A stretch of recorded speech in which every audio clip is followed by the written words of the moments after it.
Well, welcome into SAC 1, everybody. Colin Deaver and Paul David Oliver here with you. Pebble Hills and having a bit of technical difficulties here in the press box at SAC 1. Pebble Hills is here with the football first. It's Joe Fernandez swinging it out on second down to Malik Moore. That's a Rhino first down for the Spartans, unless there's a fumble on the play, as the Cleveland Storm seem to think there is, but so far it's still signaling for Pebble Hills football. So we had a whole pregame plan set up for us tonight. Pebble Hills coming in at 1-2 with a pair of very tough losses to Canateo and Midland, taking on a Cleveland team 3-1 on the season. Their one loss coming in week 1 to Centennial out of Las Cruces, and this team out of Albuquerque is Cleveland is one of the best teams in the state of New Mexico, as Pebble Hills hands it to Zarian Quarles up the middle on 1st and 10. He picks up about 9. This team has been one of the best teams in New Mexico for the last decade or so, Paul. Absolutely. As you said, I think they won the last 4 of 5 New Mexico State championships, Colin. And as you said, that first play right there was a swatted ball out, but luckily the Spartans were able to recover that one. On second down, it's a loss of 1 for Quarles. If you're wondering how they got into such great field position, it was a fantastic kick return out across the 50-yard line by the Spartans' Anthony Vasquez after Cleveland deferred after winning the opening kickoff. So there's about 10 minutes remaining here in the first quarter. Pebble Hills already nearing the red zone. It's 3rd and 2. Inside the 25-yard line of Cleveland for Joe Fernandez. The sophomore quarterback was fantastic for Pebble Hills last season as a freshman on the junior varsity, as he waits for the call from Ryan Warner and company on 3rd and 2. 3 receivers set out to the right. They hand it off to Zarian Quarles once again up the guts for a Rhino first down, and that moves them into the red zone. Yeah, that's right. Really well. They had an early little stare right here right after that great kickoff return, but it's 1st down and 10 here for the Spartans right here on the 19-yard line, Colin. They finally were able to get a victory last week. Again, 2 tough losses to open the season for the Spartans before absolutely steamrolling America's last week, 63-14 on 1st and 10 again. They go up the middle to Zarian Quarles. He's one of the best running backs in the city. Has an offer from Texas Southern. Was over 100 yards rushing last week as well. Yeah, I would say SISD in general has some really good running backs coming out. But as you alluded to, Quarles right here, let's see what he's made out of, as we have right here trips out here to the near side for the Pebble Hills Spartans. They will do this. They'll spread you out, no doubt, on 2nd and 6. Quarles in the backfield with Fernandez. He's looking to his right side and in and out of the hands of, it looked like Calvin Lockwood, the wide receiver. I actually make that Robert Deal. Julian Vasquez, 0 for 3. Yeah, and that right there, yeah, it looks like he actually was on precision with that, but unfortunately Deals was unable to make the deal, and he was not able to get that done. So it'll be a 3rd and medium, 3rd and 6. Is the official call on the scoreboard here for Pebble Hills. Is once again, they're already into the red zone on their first drive of the game. 8:59 remaining here in the first quarter at SAC 1. 3 receivers out to the top of your screen. Joe Fernandez scrambling on 3rd and 6, and he's going to get the Rhino first down and more. He has an Audi touchdown on the opening drive of the game for the Pebble Hills Spartans. Yeah, what a great decision for him to turn out to the right side, turn on the jets. Nice 15-yard kick. Kickoff return into plus territory by Anthony Vasquez, the short field, and they go right down the field and punch it in. It was perfect. 9 of 9 on extra points last week against Americas. Hold is down. Kick is up and good. 8:50 to go in the first quarter. Pebble Hills leads Cleveland 7-0. So now we have time to kind of settle in, Paul, a little bit and recap the action a little bit. So we went through it a little bit there, but Pebble Hills 1-2 on the season, 2 tough losses to open the year. 7-0 to Canateo, 23-17 to Midland, and then they absolutely bounced back last week in a big way in a non-district game against America, 63-14. That's right, and if you really think about it, against Canateo losing 7-0, that in itself is a small little victory call. And the Canateo Eagles are seen as one of the better teams in this city of El Paso. And so, what do you think about that? If your team even came up short 7-0 against this strong San Antonio team this season. What would you tell them, or what do you think they're able to do as far as for the experience they gained off of that football game? I'd be very happy with my defense, and I know they were. I know Ryan Warner was very happy with his defense. Offensively, obviously, they knew they had some things to fix. Last week, you saw that come to fruition. They certainly got it fixed. 63 points against Americas as Cleveland will get the football on its first drive as Malucci's kick is into the 4-yard line. It'll be taken there by Samuel Bustiles, and he takes a hit but keeps going out across the 25-yard line. So how about this Cleveland team? They're coming off a 35-25 win last week over Las Cruces High School. 3-1 on the season. Their one loss coming in week one to Centennial, as we said, 35-28. The 2023 state runner-ups, but they were the state champions in 2019, 2020, 2021, and 2022. So Definitely our premier. I mean, so he has been fantastic. Here's Hatch in the pistol set. They motion the running back up.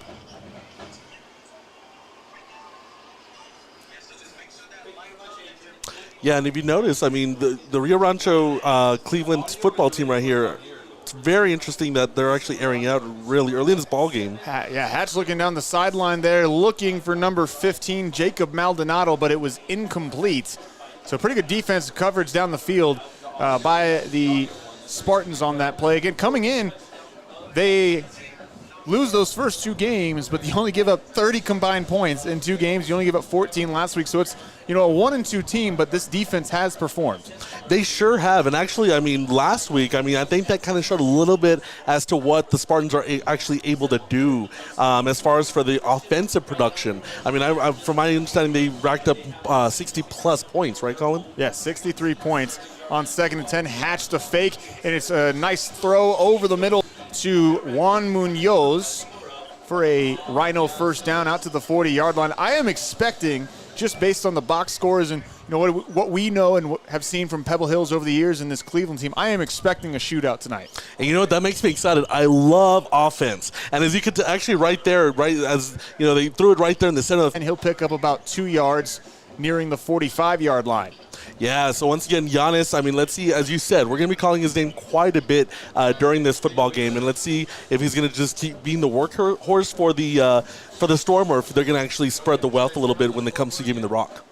He had a big night last week in a win against Las Cruces High School, 19 carries, 123 yards to go along with 3 touchdowns. So certainly you have to think Ryan Warner and his defensive staff are keying in on Isaiah Giannis tonight here at the SAC, as they swing it out to Munoz, and he breaks the tackle, now cuts it back, and he's cut all across the field. Now he's got some running room to the 45 of Pebble Hills, to the 40, to the 30. How about this? Juan Munoz with an Audi El Paso touchdown, 58 yards. Yeah, what a great play right there, and what intelligence and patience right there from Munoz. He didn't find anything on the right side, so he said, you know what, let me circulate around, and he find a nice opening to pay dirt right there on the left. He was nearly brought down in the backfield and turned that into a 58-yard touchdown. Like I said, we're going to see some fireworks tonight with 6:36 to go here in the first quarter. Pebble Hills has a 7-6 lead as Cleveland is on for the extra point to try to knot things up. But how about that? We love fireworks. We love early fireworks on a Friday night. We sure do. It's September, but you know what? As you said, we're going to have an offensive firework display here at the SAC 1. The kick is up and good. So 6:36 remaining here in the first quarter at SAC 1 on the El Paso Sports Network. It's Pebble Hills 7, Cleveland 7. Back after this. Affordable payments. All credit scores accepted. 0% interest with no money down on approved credit. 10 years parts and labor warranty. Call or text us today at 915-704-0. Liberty Plumbing would like to thank the El Paso community for voting us Best of the Border. To show our appreciation, we will have special savings until the end of the year on all our water softeners, filters, and water heaters. Liberty Plumbing offers military discounts, free estimates, and 5-star customer service. From leaks to renovations, Liberty Plumbing can help you with your next project. So for peace of mind, if you need a good plumber for your home or business, don't hesitate. Call Liberty Plumbing today. Find us on Facebook and at libertyplumbing915.com.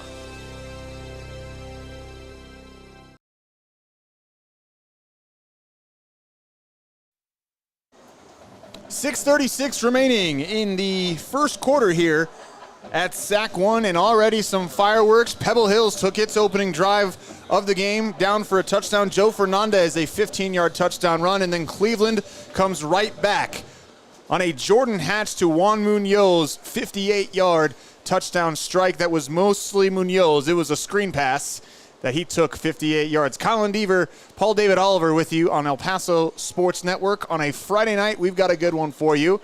Before we can get this kickoff off, a flag thrown, and I have to imagine this is for a delay of game. It sure is. I mean, a penalty and the ball's not even in motion, Colin. I mean, I hope we're not in store for a big barns burner of a display of flags. Hopefully not. Yeah, it would certainly make this game last a little bit longer than normal. That's right, yeah. And as we were able to update our scoreboard here on the bottom as well as the ticker. As Colin alluded to, we had a little bit of technical difficulties, but now everything is on track here for Game 2 here at SAC 1 with the Cleveland Storm and the Pebble Hill Spartans. Yeah, our guy Julian been working hard over there on the phones trying to get things going. Doing a fantastic job. And we are, after the penalty, set to go from 5 yards back. Get a great return from Pebble Hills on the opening kickoff, and that's why Cleveland will just pooch it here. And this time, Pebble Hills will still end up with pretty good field position. That's Aiden Retta making the snag there and getting a couple of yards as Pebble Hills will take over at its own 31-yard line. 36-yard line. So after the fireworks that we saw in the opening drive by Pebble Hills, what do you want to see from the Spartans as they trot out for drive number 2? I mean, I would say just once again consistency as far as for offense. Their first drive, they went ahead and, they had a really nice kickoff return. Here they're in a little worse, I guess, field position, if you will. But let's see what this offense is made of, especially against this Cleveland defense. 4 receiver set. Zarian Quarles out to the left as Fernandez on 1st and 10 swings it over the middle for a Rhino first down. That's Sebastian Carbajal with the nice catch and run. Yeah, beautiful concentration by Carbajal as he went ahead and ran a little more to the left side of the field, but where he found a little more of a gap.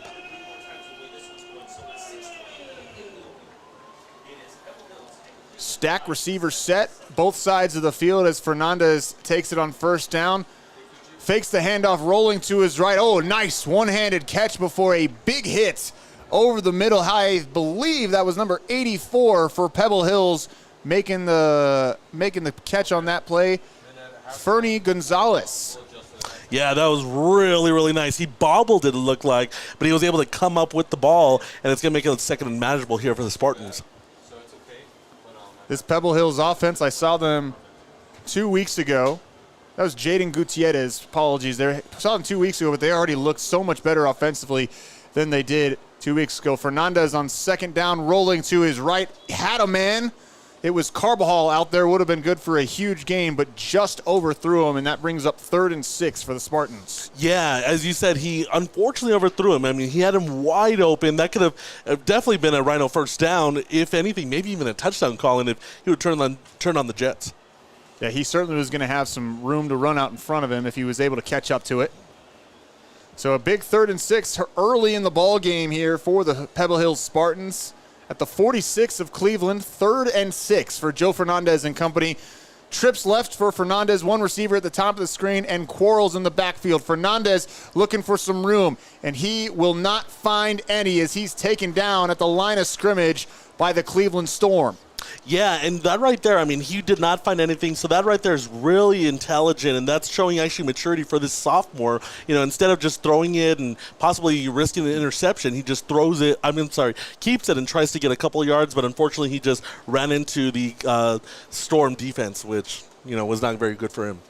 So after going right down the field on drive number 1, Pebble Hills stalls around midfield, and they will bring out Michael Malucci to punt it away. High snap, but he retrieves it, and not a great punt.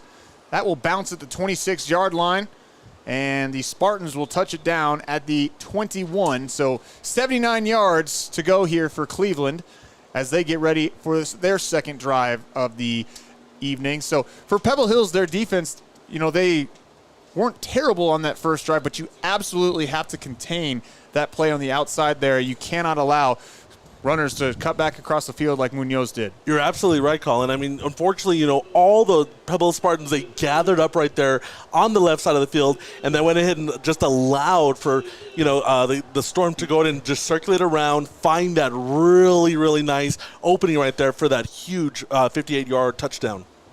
So here's Jordan Hatch, again, a junior quarterback, 6'4", 185 pounds. He takes the snap and hands off to Isaiah Giannis off the left side. And Giannis will rumble ahead for maybe 2 yards. Yeah, not much there, and that's exactly what the Pebble Hill Spartans want to see. They want to see just containment for the run and just, well-balanced defense, because as we've seen and as we know, anything can happen with the Storm offense. They are very multiple. Munoz will get some carries. Obviously, Giannis will. Munoz last week, 9 carries, 56 yards, and a touchdown. He already has a 58-yard touchdown to his name today. So 2nd and 8, 4:11 to go in the first quarter. Low snap for Hatch. He swings it out of the backfield for Giannis. Pretty nice pickup out across the 25 to the 27 or 8 yard line, and that brings up 3rd down for the Storm. Yeah, it's going to bring up about 3rd down and 3, 3rd down and 4 here for Cleveland. But this is something definitely that they, feel a little more comfortable in. They can, go ahead and run it. They could do it once again another screen. It looks like they definitely have the speed to, at least get those 3, 4 yards to get that 1st down. You've probably noticed this Cleveland team does not huddle. They get to the line and they go rather quickly. Giannis moves up in the backfield next to Hatch on 3rd and 4. Hatch back to pass, has protection, has a man out across the 40 for a Rhino 1st down. I believe that was number 15, Jacob Maldonado making the snag, the 5'11 junior. Yeah, and just as I said, I mean, it's 3rd down and 4, 3rd down and 3. Really, Cleveland could do anything that they wanted to, and that's exactly what they did, and they picked up a really nice 1st down right there, and then some.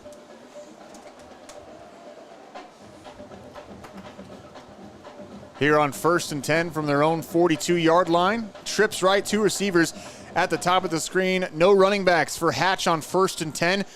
Protection all day. Had a man wide open down the middle. It was Maldonado, but Hatch overthrew him, and I think you could see his eyes light up from here and just overthrew him. Absolutely. So actually, he had 2 intended receivers. It was either Jacob Maldonado or Angel Gallegos, too. Gallegos actually had the outer end of that, and he could have actually hit pay dirt if he would have received that. But, yeah, we see, a little bit of miscommunication there, overthrown. But, I mean, can you imagine they were able to connect on that? Would have been 6. Would have probably, maybe. Huge gain for sure, and probably 6. But instead, thankfully for Pebble Hills, it's 2nd and 10 from the 42-yard line of Cleveland. They send a man in motion on 2nd and 10 and give it to Giannis up the middle, and he is stacked up at the 49-yard line. It's Anthony Vasquez making the tackle there, and a big one because Giannis, if he doesn't make it, might have gone for 6. Absolutely. And Samuel Bustillo's right there, as he said, in motion. I'll be honest, I got tricked by that. And I don't even have a camera in my hands. But, yeah, that right there was a great plan right there for Cleveland. And as you said, Giannis right there was able to get about 6-7 yards on the play. 3rd and 3 upcoming for the Storm. So they continue to be on schedule on these drives. Even though they were in 2nd and 10, they have not had a 3rd and long yet, which is huge for an offense as high-powered as this one. So 3rd and 3, Hatch will give it to Giannis off the left side. Stopped short initially. We'll see where the spot is. I think he's going to be a couple inches short. Yeah, it's going to bring up about a 4th and 1 here for the Storm. And, I mean, definitely the way things are going, I would go for it, Colin, but I don't know. It looks like they're making a few substitutions, so they might, I don't know if they're going to punt it or they're just going to go from some sort of quarterback sneak. Yeah, Hatch is under center with 3 running backs. They give it to one of them, and that is good for an easy Rhino 1st down on 4th and 1. And that is number 2 in your scorebook, Juan Munoz, the man who scored the touchdown on the opening drive of the game for the Storm. They go under center again with the 3 running back set. It worked so good the last time, why not do it again? Munoz, once again, will pick up 5 or 6. So that 3 running back set all lined up one after the other, working pretty well so right now. Yeah, it's going to work to the Storm's favor, definitely. Munoz right there, he looks like a bull, as he was actually able to get a lot more yardage than those inches right there on that 4th down play. Once again from under center, and before they can get the snap off, a flag comes in, and the initial signal is for a false start. We'll check it with the white cap. And that's exactly what it is. Yeah, they're a little too anxious there as far as for, what's going on with the play, and they went ahead and they're going to backpedal for 5 yards. So that's good for the Spartans. So from 2nd and 4, it'll go to 2nd and 9. Clock running under a minute to go here in this first quarter. Pretty quick first quarter, all things considered.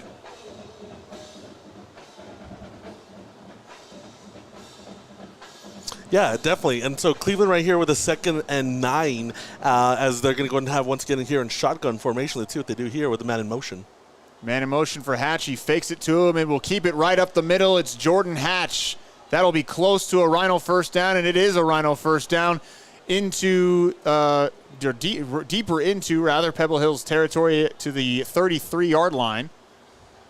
Yeah, and you know what, Colin? It looks like just Cleveland, they look very comfortable right now on the football field. They have their quarterback running it. They're giving it to another running back. They're looking very comfortable the way they're playing right now. Certainly has been a very methodical offense, especially this possession for the Storm. They don't have to run a play here as we're under 10 seconds to go here in the first quarter. We'll see what Jordan Hatch decides to do. They send Maldonado in motion. They will run a play. They give it to Maldonado around the left side, and he picks up 8 or 9, but flags come in before the end of the first quarter. So we may have another play here, but we'll check the call first.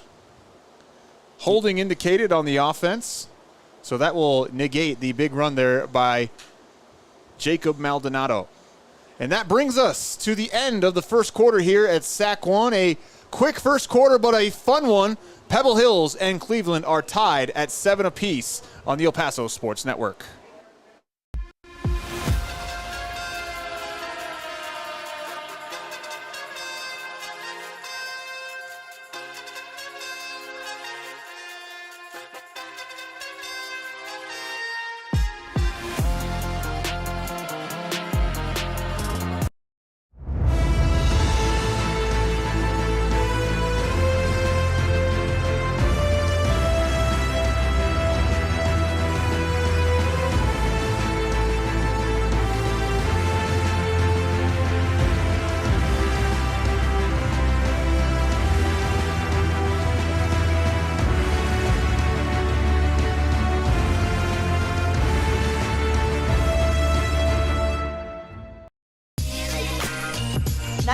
Tours, making dreams come true.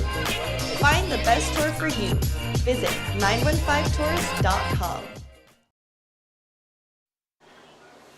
Back here at SAC 1 for the start of the second quarter on the El Paso Sports Network. Colin Deaver and Paul David Oliver with you. Pebble Hills and Cleveland, the best team in the state of New Mexico for much of the last decade, knotted at 7 apiece here at SAC 1. Fun first quarter. And now it's 1st and 17 to open the second quarter after a holding penalty on the Storm on the final play of the opening stanza. 3 receivers out to the top, 2 on the bottom for Jordan Hatch on 1st and 17. Looking for Giannis on the outside, and that will be good for a Rhino first down. And once again, this methodical Cleveland offense gets another first down. Yeah, I mean, the reception was received, but Anthony Vasquez for Pebble Hills, you got to give him credit on that pop. And, with something like that, sometimes that produces a fumble also, and that could get the Spartans right back in this ball game or just give them a little bit of momentum. 17-yard pickup on 1st and 17. They line up Giannis, obviously the running back that Pebble Hills has certainly spot shadowed all week in their preparation for this game.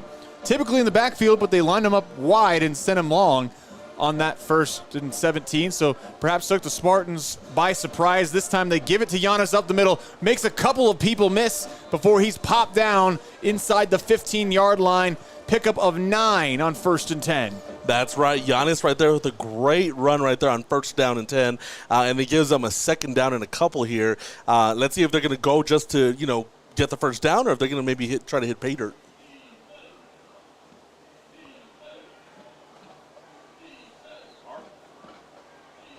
Already into the red zone is the Storm's 2nd and 1. Here still early in the second quarter. Two receivers to the left, a tight end on the right, receiver out top, Giannis in the backfield. Next to Hatch. Low snap for Hatch. He keeps it up the middle. No one touches him until he gets to the 5-yard line. He'll have a Rhino 1st and goal inside the 5-yard line to the 4. Yeah, and that's the thing. Jordan Hatch isn't necessarily scrambling very much. He's just finding that, gap right there in the middle, and he's just taking right advantage of that. You got to give credit to his offensive lineman. Yeah, it's so much misdirection from this Cleveland offense. You're as a defender for Pebble Hills, your eyes are going a lot of different places as opposed to maybe, hey, let's just focus on the guy who has the football in his hands, Jordan Hatch. That's right. But those are that's the setup there from the coaching staff for Cleveland. Pretty good play calls. 2 running backs in there with Jordan Hatch. 5 on the play clock. Hands it off to Giannis, powering ahead, and he'll be pushed back after a pickup of 2. So it'll be 2nd and goal from the 2-yard line. Yeah, and just as you said, Pebble Hills, the defense, they were able to finally go ahead and find, someone in the middle, someone with a rock, and they were able to stuff him a little bit. Yes, he got 2 yards, but, he wasn't able to hit the goal line right there. So, yeah, very methodical right here for Cleveland. Let's see what they do here on 2nd down and goal here, Colin. All right, so let's see here with Rio Rancho. Once again, and they love the shotgun formation, we noticed, too. Yeah, they certainly do. They did from under center a little bit earlier. They give it to Giannis on the left side, and he is dragged down for no gain on the play. What a tackle there by Jonathan Martinez, the junior defensive back. So what will the Storm come up with here on 3rd and goal? Their offensive coordinator, Heath Ridenauer, of course, the former head coach for the Storm, won multiple state titles. He's back with the team this year after being an assistant for University of New Mexico as their offensive coordinator the last couple of years before the staff got fired. But he has dialed up some pretty good offensive plays. They give it to Munoz on 3rd and goal, and he is stuffed once again by this Pebble Hills defense. I believe it was Dorian Harmillo getting in there. Yeah, great defense, great concentration on the Spartans side, and they were able to just force this 4th down and goal here for the Cleveland Storm. Decision time for the Storm. Hatch is staying on the field. This drive, at least the short drive, since the start of the second quarter from about the 30-yard line has taken almost 4 minutes off the clock. This would be huge for Pebble Hills if they can get off the field without giving up a point. So here we go, 4th and goal from the 3. Hatch fakes the handoff, rolling to his right, has a man wide open, caught and in for a touchdown. Josh Lyles with the Audi El Paso's touchdown. Yeah, great trickery right there by the Cleveland Storm. Josh Lyles right there wide open for that easy touchdown for the Storm. Again, it's that misdirection that we've seen, the man in motion, pre-snap, that we've seen really this entire game thus far from Cleveland. And it's great ball handling by Jordan Hatch too on those fake handoffs and all of it. We are hearing from our referee here. And it's an unsportsmanlike conduct penalty on Cleveland. The touchdown will count.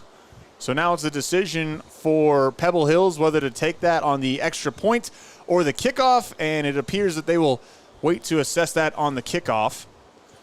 Yeah, Cleveland getting a little too excited, and sometimes, these kids, they get really excited, give a little excessive celebrations, and that costs them 15 yards, whether it's on the PAT or the kickoff.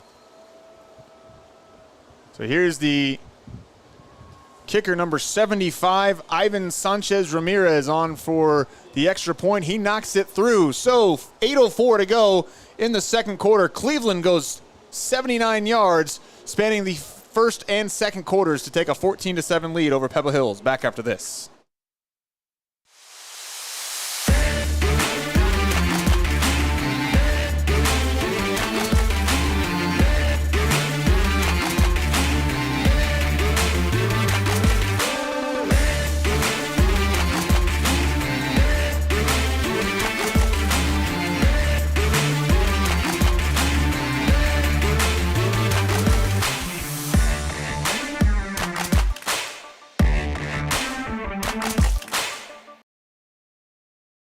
How do I pick a body shop?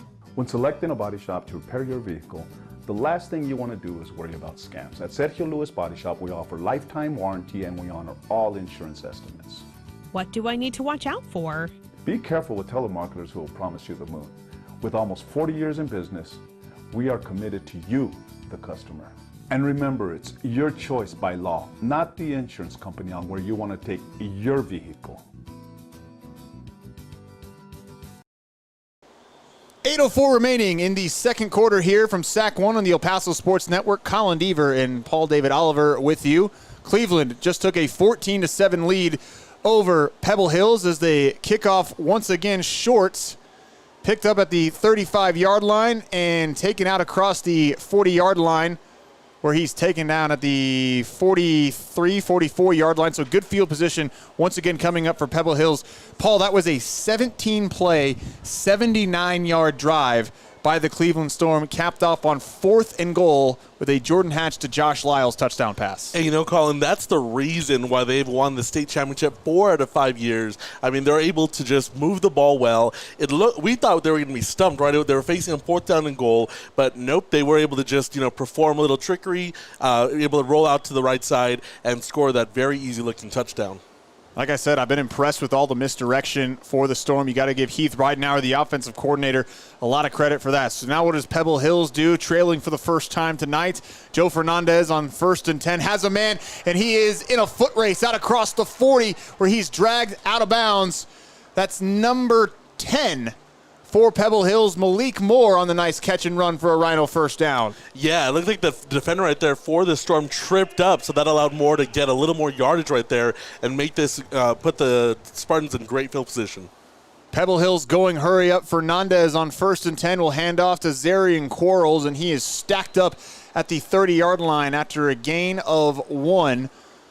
So nice response there from Pebble Hills on that first play of the drive, and actually this is the second time, Paul, that they've had fantastic field position thanks to a kickoff return. They scored on their opening drive because of that. Right, and you got to remember, too, what may really wreck Cleveland is that 15-yard penalty, which kind of, marched them back 15 yards. So that really gives the Spartans great field position here. Fernandez will give it to Quarles off the right side on 2nd and long. He's stacked up, but flags come flying in all over the place, so we will check that and see what's going to happen and come of it. Yeah, so let's see. It looks like it's probably within the vicinity of, what do you think, Colin? Don't want to guess. It's a personal foul, and it's a face mask on Cleveland. So a huge win for Pebble Hills there. That'll march them 15 yards closer and give them an automatic first down. We're still going. Yep, face mask on Cleveland. So mistake there from the Storm gives Pebble Hills a 1st and 10 at the 16-yard line. So they've moved into the red zone already on this Cleveland defense.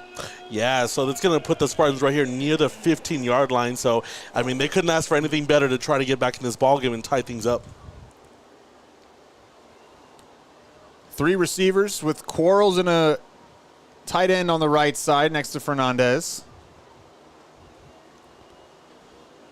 Still waiting for the ready, set, go from our white cap. Yeah, it's going to take a little while as, they're giving a little direction here are the coaching staff from the Spartans. And I don't know, it looks like they might call a timeout. They're taking quite some time here, Colin. Yeah, Ryan Warner walking over to Joe Fernandez to hand him something. Not quite sure what it was. We're high above the field here. Still plenty of time on the play clock, though, and they, in fact, just reset it. So Fernandez on 1st and 10 after the penalty to Quarles. Nice play to make a man miss, and he picks up 8 or 9. And that is why Texas Southern is interested in him playing football at the Division I level. I'll be quite honest, Colin. I thought that Quarles was going to be stopped up right there either in the backfield or maybe get a yard or two, but actually instead he was able to get 8 yards on that play. So as you said, I mean, he's really elusive as far as for the way he moves and jukes. Had over 100 yards rushing last week with a couple of touchdowns. So 2nd and 2 for the Spartans here as they're inside the 10-yard line. Fernandez keeping it himself, makes a spin move at the 6-yard line to the 4, and that'll be a Rhino first down. 1st and goal now upcoming for the Pebble Hills Spartans as they look to tie the game. Yeah, that spin move got him the Rhino first down. If it weren't for that, I mean, he could have either been popped for a fumble or, maybe have been about a couple inches shy, but instead that spin move gave him that couple of yards that he needed to get that first down and goal. Quick moving drive here by the Spartans, aided by the nice kickoff return on the short field and the penalty. Dorian Harmio has come in at the running back position, flanking Fernandez on his right, Quarles on the left. They fake it to both of them. Now Fernandez rolling to his right. He's got room, and he is in for an Audi El Paso touchdown, his second rushing score of the night. Yeah, awesome run right there, an awesome vision by the sophomore quarterback to go ahead and get that beautiful touchdown for the Spartans.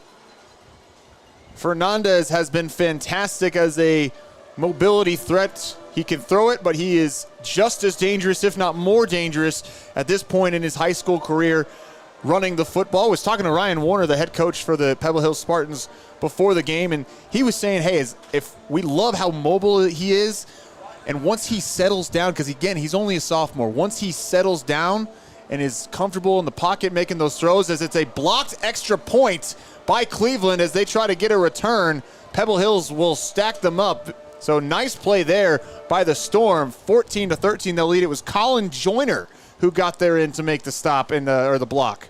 Yeah, Colin Joyner right there with, the ball. I mean, if he would have returned it, that would have been, 2 more points for the Storm. But instead, we have a really good ball game going on here, Colin. So Pebble Hills unable to tie the game up. But back to our point about Fernandez. It's just a sophomore. And Ryan Warner said he can't wait until he's just as good throwing the ball as he is at running it and more comfortable sitting back there in the pocket. And Ryan Warner's doing a great job as far as for playing him here, starting him on the varsity as a young player. As you said, there's still stuff for him to work on. He's a young kid. He has his passing to work on. He has to, work on a few kinks in his game. But once this kid becomes a junior or even a senior, he also is going to possibly become a prospect for a D1 school. If you've been a fan of high school football in El Paso for a while, he is the youngest brother of the line of Fernandez quarterbacks who were at Montwood over the years. He's not at Montwood. Obviously, he's at Pebble Hills, and they hope to have him on the varsity level for 3 years, and he's looked pretty good as a sophomore thus far. So after the blocked extra point, Michael Malucci will kick it deep, and they'll let that bounce in the end zone and go back for a touchback. So Pebble Hills haven't gotten a stop yet against this Cleveland offense, and Cleveland was so methodical last time out. As we said, 17 plays, 79 yards for a touchdown. Right, and I think this right here is going to show really what Cleveland's offense is made of. They're going to have it on the 25-yard line. Let's see if they can do it repeatedly throughout the game as far as for just moving the ball so smoothly and nicely the way they've been doing. I mean, previously they've, lucked out. And I wouldn't say lucked out. They do have the talent, but this definitely is going to be a test to see if Cleveland's a real deal, especially here in the middle of the second quarter. They're just as good as they've been over the last few years. Again, as we said in the opener, they lost the state championship game a year ago to La Cueva, but won it all in 2019, 2020, 21, and 2022. So the premier program in New Mexico, they hand it off to Giannis off the left side on 1st and 10 from the 25, and he will pick up 4 yards, maybe 3 to the 28-yard line. Yeah, and once again, we've seen this in the previous drive in which Giannis and even the gaps in the middle are closely, closed in by the Pebble Hill Spartans. So let's see if that's going to continue, and let's see how Cleveland actually answers to that. They were so methodical on that last drive. They do have a no huddle, but they'll take their time with it at times. 3 receivers out to the top of your screen, 1 on the bottom, with Juan Munoz in the backfield next to Hatch.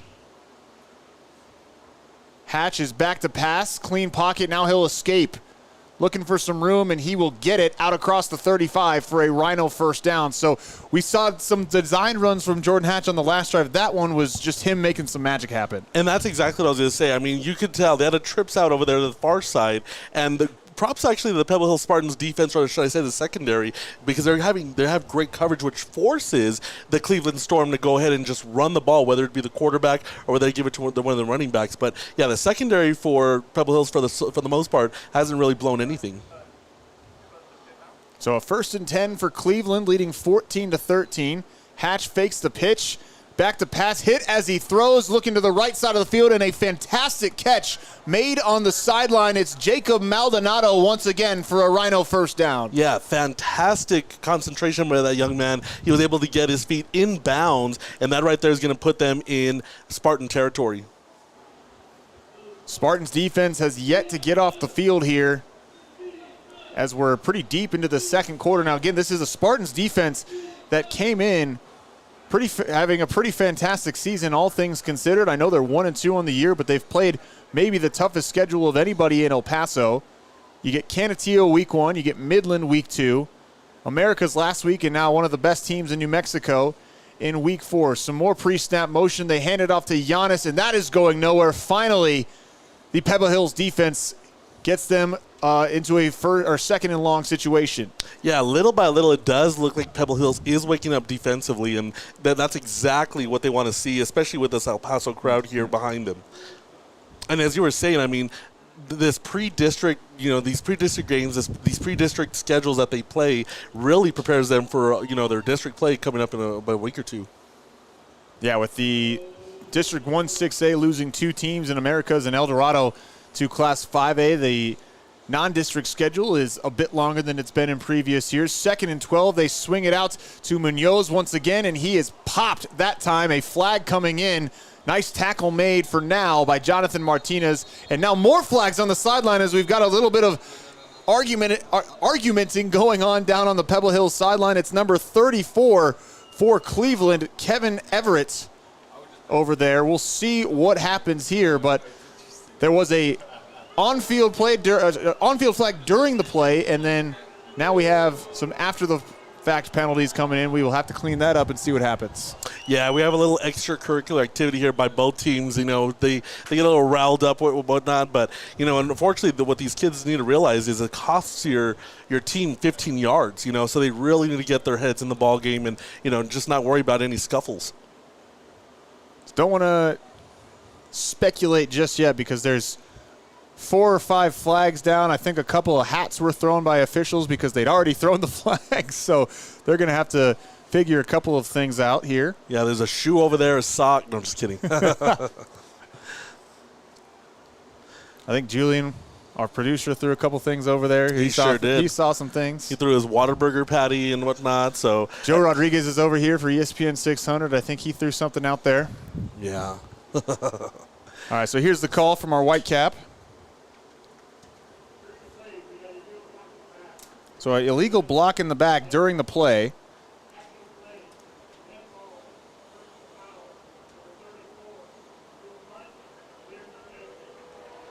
And now, and after the play, if you hopefully could hear over our crowd mic, the ejection for number 34, I believe that's John Baca for Cleveland. He has actually been ejected from the game. So that is a huge play, not only for what it means for the field position for Cleveland, 2 15-yard penalties, but also they lose a pretty important player for the rest of the game. John Baca, senior outside linebacker / tight end, 6'2", 210 pounds. Yeah, and once again, as we talked about, yes, they, get caught up in the heat of the moment, but that's going to really cost you playing the game, the rest of the game, which you traveled about 4+ hours to do, and then you're going to go and, they're putting the ball over here past the 30-yard line. It's going to be really a second and, forever for the Storm.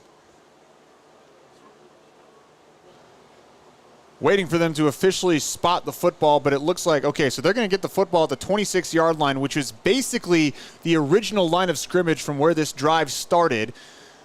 The line to gain is the Pebble Hills 37-yard line, so that's 24 yards, 24 plus 13, real quick, 37 yards. So we have 2nd and 37 here for the Cleveland Storm here after the penalties. Yeah, it's more than a quarter of the football field that they have to do that just because of unsportsmanlike and, some knuckleheaded moves right there.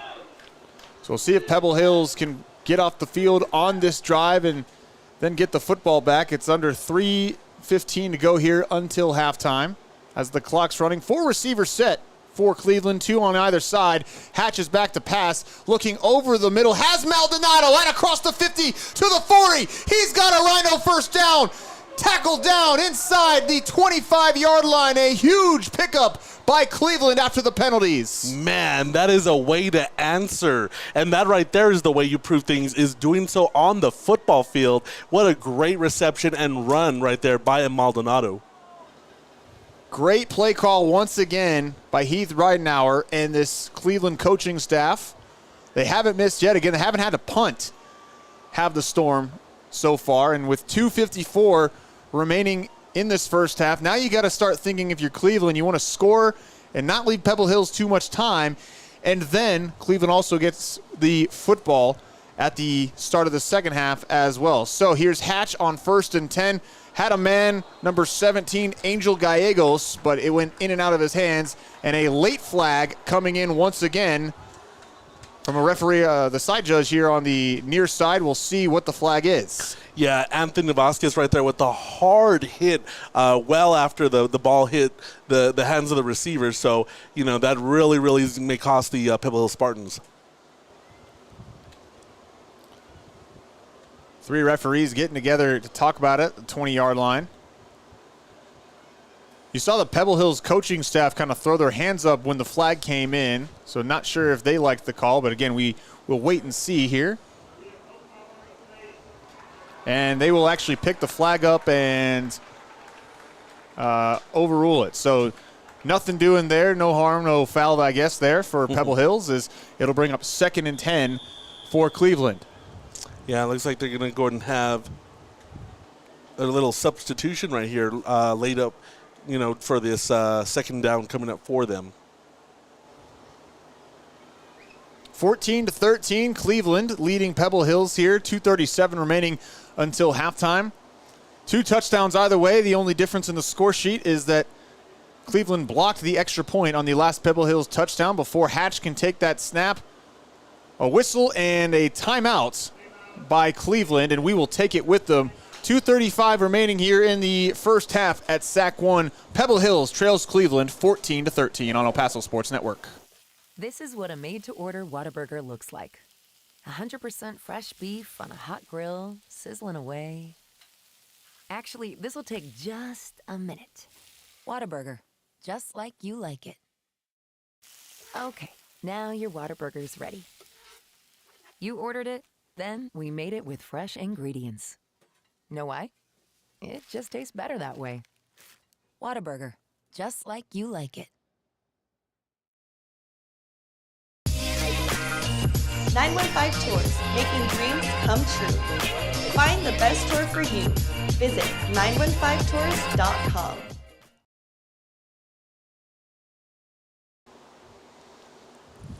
.235 to play here at SAC 1. Pebble Hills trailing Cleveland out of Rio Rancho, New Mexico, 14-13. Cleveland has the football, 2nd and 10 at the Pebble Hills 22-yard line. Pretty big drive here for the Spartans if they can get off the field. And on the other side for the Storm, if they can score a touchdown here, they would have a 2-score lead and potentially get the ball out of the break with time to add to it. Hatch throwing to the end zone, and it is caught for a touchdown by Maldonado, but there are flags down on the play, so we will wait and see if it will stand. Yeah, flag or not, that was actually a really nicely thrown ball.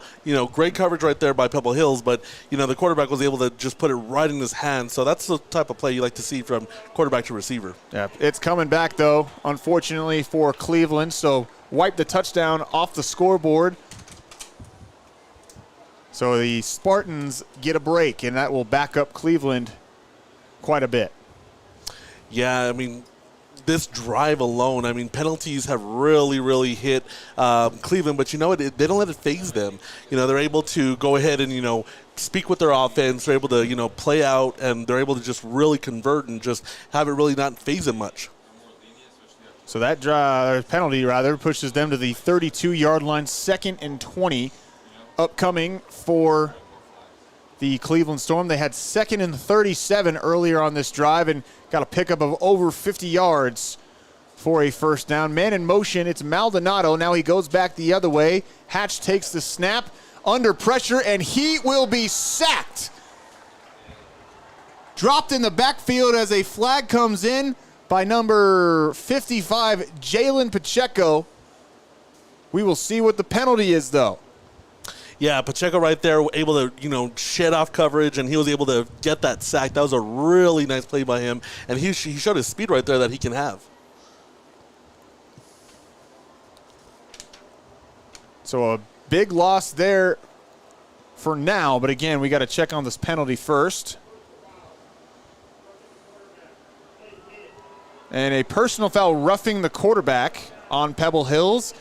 I actually think it's going to come in after the sack because there was another Pebble Hills defender in the area who perhaps jumped on the pile, so to speak, after he was already brought down. So unfortunate there for Pebble Hills, and that will give Cleveland a 1st and 10 at the 29-yard line. Yeah, you got to remember, Colin, these referees also are looking out for the safety, not only of all the players, but especially the quarterback. So once the sack is initiated and it's done, you don't want to see any other hits on the quarterback.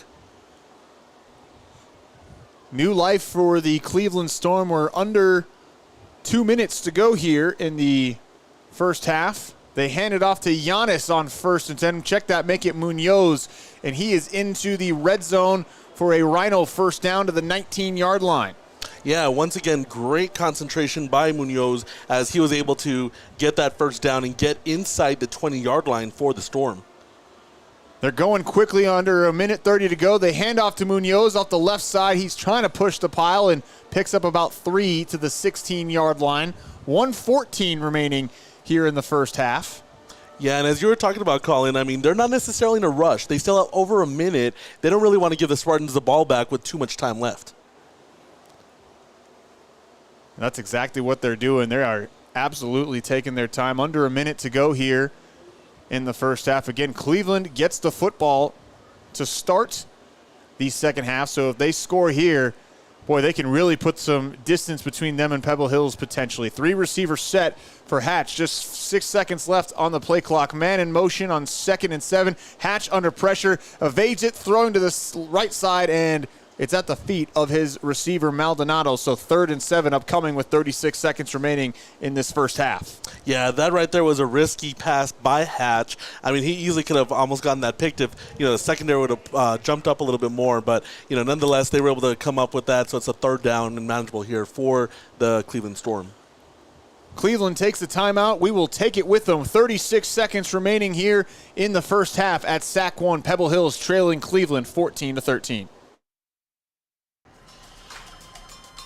A honey butter high five, a crispy chicken championship, a home-style biscuit ballyhoo. That's how the Whataburger honey butter chicken biscuit do. Sweet, saucy, crispy, juicy, flaky, buttery, perfect. In your hands, in your belly, in your dreams. Because sometimes the best way to start your morning is also the best way to end your night. Night should end with breakfast. Open 24/7 with breakfast served 11 p.m. to 11 a.m.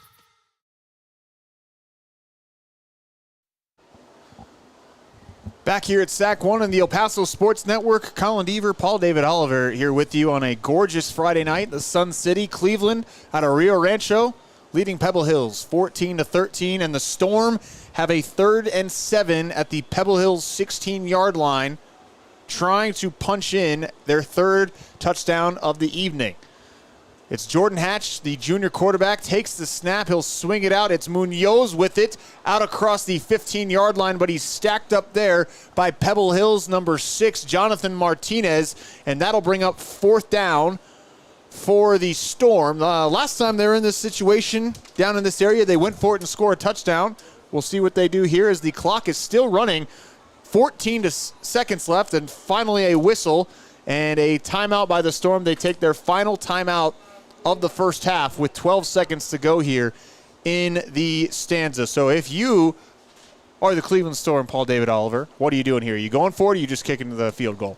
You know what? It really depends on your kicker. If you don't have too much confidence, or if you have a lot of confidence in your offense, I would go for it. I mean, right now it's 4th down. I would say about 6-7 yards. As you said, I mean, the last time the misdirection worked, what do you think it may work this time? I think it's a possibility. They've done it to perfection for much of this first half, although Pebble Hills was on it on that last play, tracking down Munoz after a pickup of just 2. The kicker for Cleveland is Ivan Sanchez Ramirez. He is also their nose guard, which is one of the reasons I love high school football. You'll have big fellows out there kicking extra points sometimes. Yeah, jack of all trades, if you will, huh? Yeah. They do not bring on my man Ivan Sanchez Ramirez. Instead, the offense stays on the field here on 4th and 5. They need the 9-yard line. 3 receivers. Hatch takes the snap, looking to his right. He has a man for a first down to the 5-yard line.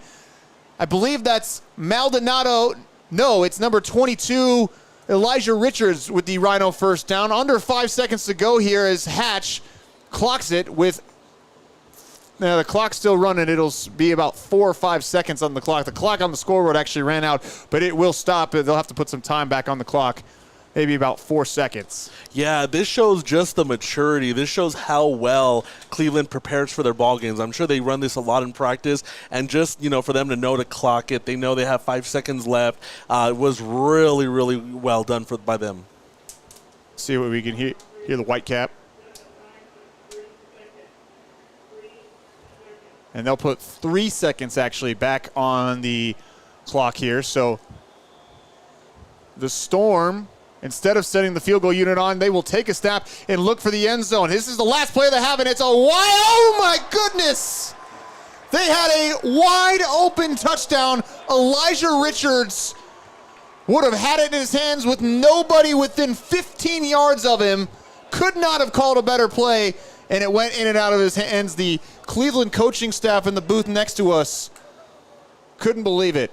Yeah, I think we heard our windows shatter as to how frustrated they were. But you know what? If you're Richards, though, you also are very frustrated. You're just not going to be able to sleep tonight thinking you could have easily you literally had a touchdown in your hands. He will never get in a more easier opportunity to catch a touchdown than that one. Tough break for Cleveland because they will get the football to start the second half. That could have given them a 21-13 halftime lead. And then you get the ball out of the break and a huge chance to take an even bigger lead. But it's huge for Pebble Hills to get that stop and go into the half, trailing 14-13. That's the score as things stand. We'll be back here with more on the halftime show on the El Paso Sports Network. A fun one at SAC 1. Pebble Hills trailing Cleveland 14-13 at the break.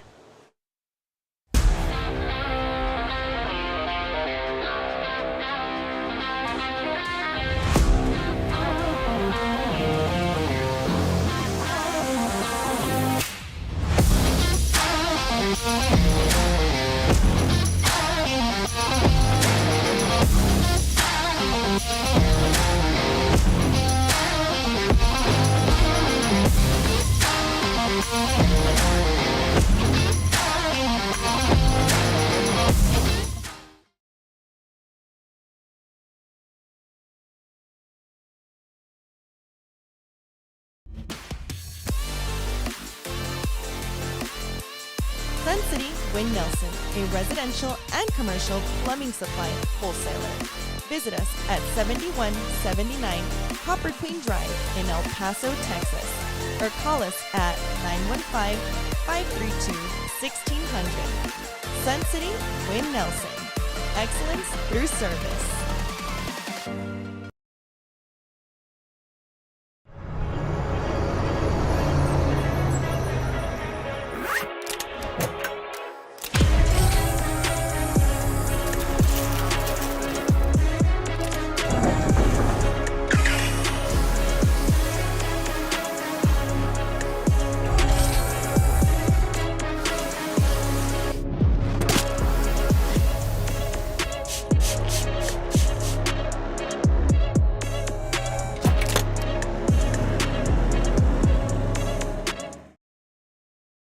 Plumbing would like to thank the El Paso community for voting us Best of the Border. To show our appreciation, we will have special savings until the end of the year on all our water softeners, filters, and water heaters. Liberty Plumbing offers military discounts, free estimates, and 5-star customer service. From leaks to renovations, Liberty Plumbing can help you with your next project. So for peace of mind, if you need a good plumber for your home or business, don't hesitate. Call Liberty Plumbing today. Find us on Facebook and at libertyplumbing915.com. At El Paso Children's Hospital, we embrace the spirit of our community and the promise of every child's potential. Here, we believe in the power of possibilities by providing a place of hope and healing. By doing things differently, we're making the impossible possible with a dedicated commitment to excellent patient outcomes especially those most complex. El Paso Children's Hospital, created by El Pasoans for generations to come.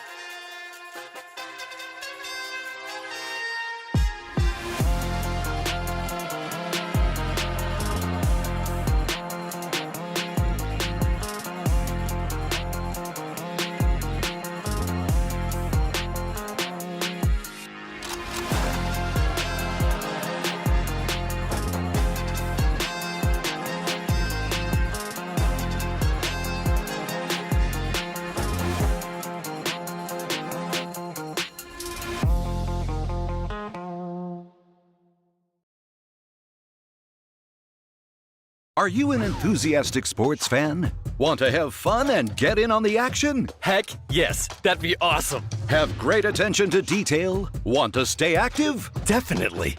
Want to give back to the student athletes in your community? Obviously, yes. Then you'd make an excellent high school sports official. We need more officials in Texas, because with no high school officials, there are no high school sports. Sign up today at highschoolofficials.com.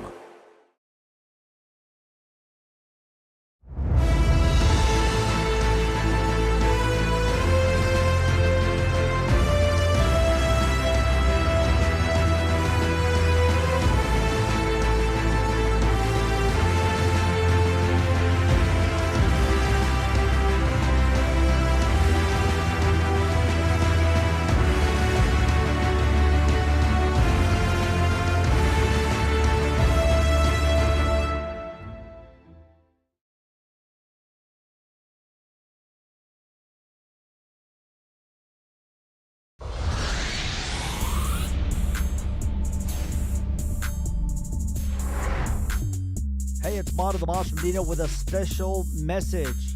The minor roundup is now Puros Miners Bro. That's right, Puros Miners Bro is back. Join me, Chris Gomez, and special guests as we talk UTEP football, volleyball, softball, basketball, and much, much more. All that is UTEP athletics. So join us for Puros Miners Bro only on EP Sports Network.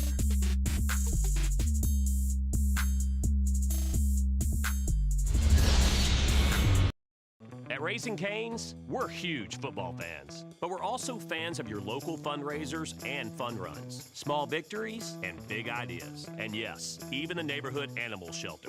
I was getting to that. Plus over 30,000 other partners in the communities we serve.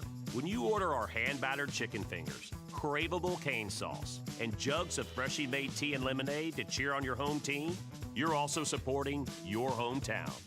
Raising Cane's Chicken Fingers. One love.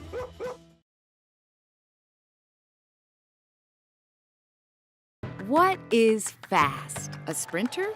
Fast. A race car? Fast. Your puppy? Very fast. How about your oil change? Not so fast. Until now. Hi, welcome to Lube Express. How can I help you today? At Lube Express, you can get your oil changed in 15 minutes while you wait in your car. No more wasting time. Just fast, honest, and professional service. Drive up, drive in, drive out. Lube Express. That was fast.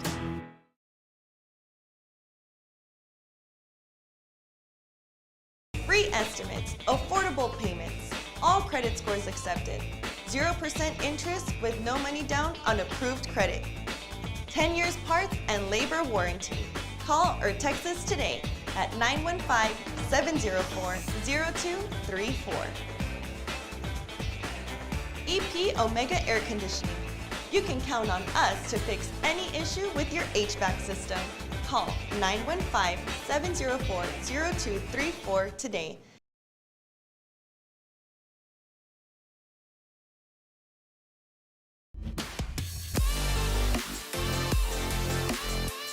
Sun City Wynn Nelson, a residential and commercial plumbing supply wholesaler. Visit us at 7179 Copper Queen Drive in El Paso, Texas, or call us at 915-532-1600. Sun City Wynn Nelson. Excellence through service.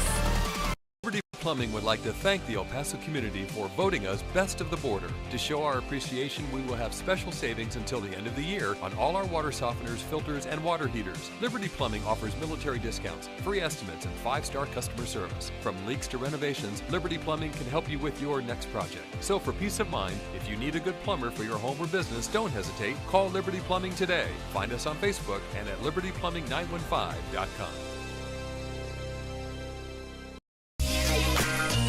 915 Tours, making dreams come true. Find the best tour for you. Visit 915tours.com.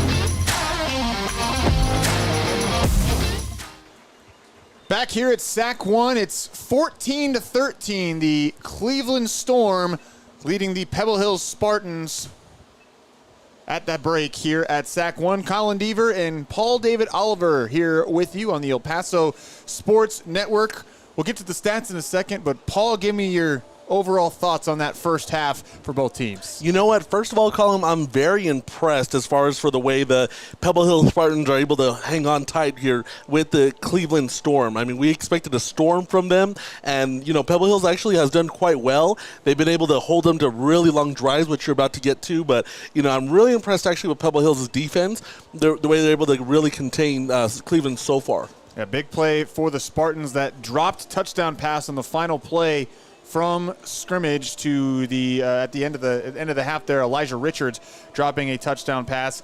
Let's go through the stats from the first half. Again, 14-13, Cleveland leading Pebble Hills. Cleveland leading in first downs 11-6 over Pebble Hills. They're leading in rushing yards 90-60.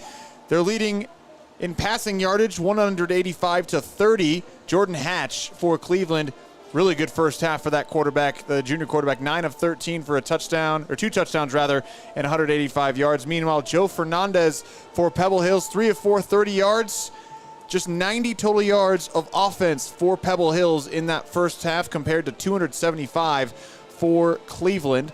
5 penalties for 55 yards for Cleveland, just 2 for 30 yards for the Pebble Hills Spartans. The star running backs for both these teams, Isaiah Giannis and Zarian Quarles for Cleveland and Pebble Hills respectively, kind of been held in check just a little bit. Giannis, 12 carries and 45 yards. Quarles has only a couple of runs over about 5 or 6 yards to 2 Pebble Hills touchdowns, both coming on rushing touchdowns by Joe Fernandez, a 15-yarder on the first drive of the game for the Spartans, and then a 4-yarder in the second quarter. Meanwhile, for Cleveland, their 2 touchdowns, first on a 58-yard pass from Hatch to Juan Munoz, as Munoz meandered his way to the right and then all the way back to the left side of the field for a 56-yard touchdown. And then after a 17-play, 79-yard drive, Hatch capped it off with a 4-yard touchdown pass on 4th down to Joshua Lyles for the Storm. And, of course, the Storm also blocked a PAT for Pebble Hills to give us our score of 14-13. But hey, it's been an exciting first half, really fun both ways, Paul. Oh, it absolutely has. I mean, I like offense. I don't know about you, Colin. Love it. But you know, went to Oregon. Love it. Oh, there you go. You're a duck. But nonetheless, yeah, we're definitely in for, I think, a really explosive second half. I have a feeling we might surpass maybe 30 points, to be honest with you. But I think both teams are really just getting started. And what's really neat too is that, you know, Pebble Hills, they're fighting the groove in defense, but who knows if Cleveland right now, they're just drawing up a brand new plan right now. Cleveland has a fantastic offensive coordinator. Again, it's Heath Ridenauer. He was the Cleveland Storm head coach until 2021. won 3 consecutive state championships. Then he took a job at the University of New Mexico under Danny Gonzalez, eventually got elevated to offensive coordinator midway through the 2022 season, served in that role in 2023 as well. That coaching staff, of course, got fired. Bronco Mendenhall getting hired by the Lobos, and Ridenauer is back at Cleveland this year, not as the head coach, but as the offensive coordinator, and he has dialed up some pretty impressive play calls for Cleveland so far in this ball game. They will get the football out of the halftime locker room as the Pebble Hills band performs on the field. We got about 7.5 minutes until the start of the second half. We're going to take a break and be back with more here on the El Paso Sports Network. Cleveland leading Pebble Hills 14-13 at halftime at the SAC.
How do I pick a body shop?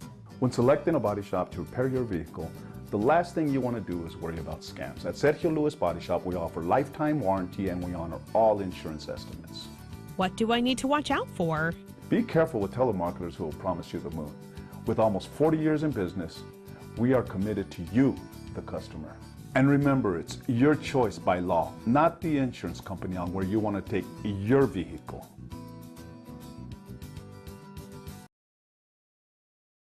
Free estimates, affordable payments, all credit scores accepted, 0% interest with no money down on approved credit.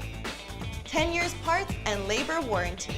Call or text us today at 915-704-0234. EP Omega Air Conditioning. You can count on us to fix any issue with your HVAC system. Call 915-704-0234 today.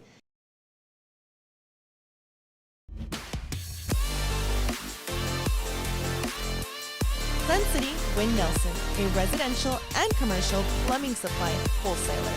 Visit us at 7179 Copper Queen Drive in El Paso, Texas, or call us at 915-532-1600. Sun City Wynn Nelson. Excellence through service.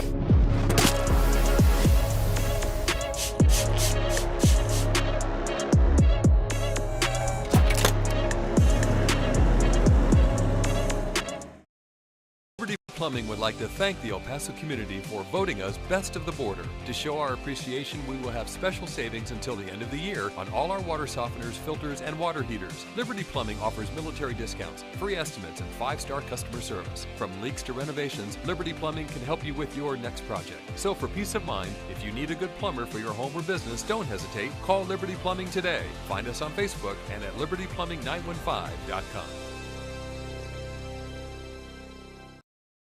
At El Paso Children's Hospital, we embrace the spirit of our community and the promise of every child's potential. Here, we believe in the power of possibilities by providing a place of hope and healing. By doing things differently, we're making the impossible possible with a dedicated commitment to excellent patient outcomes, especially those most complex. El Paso Children's Hospital, created by El Pasoans for generations to come.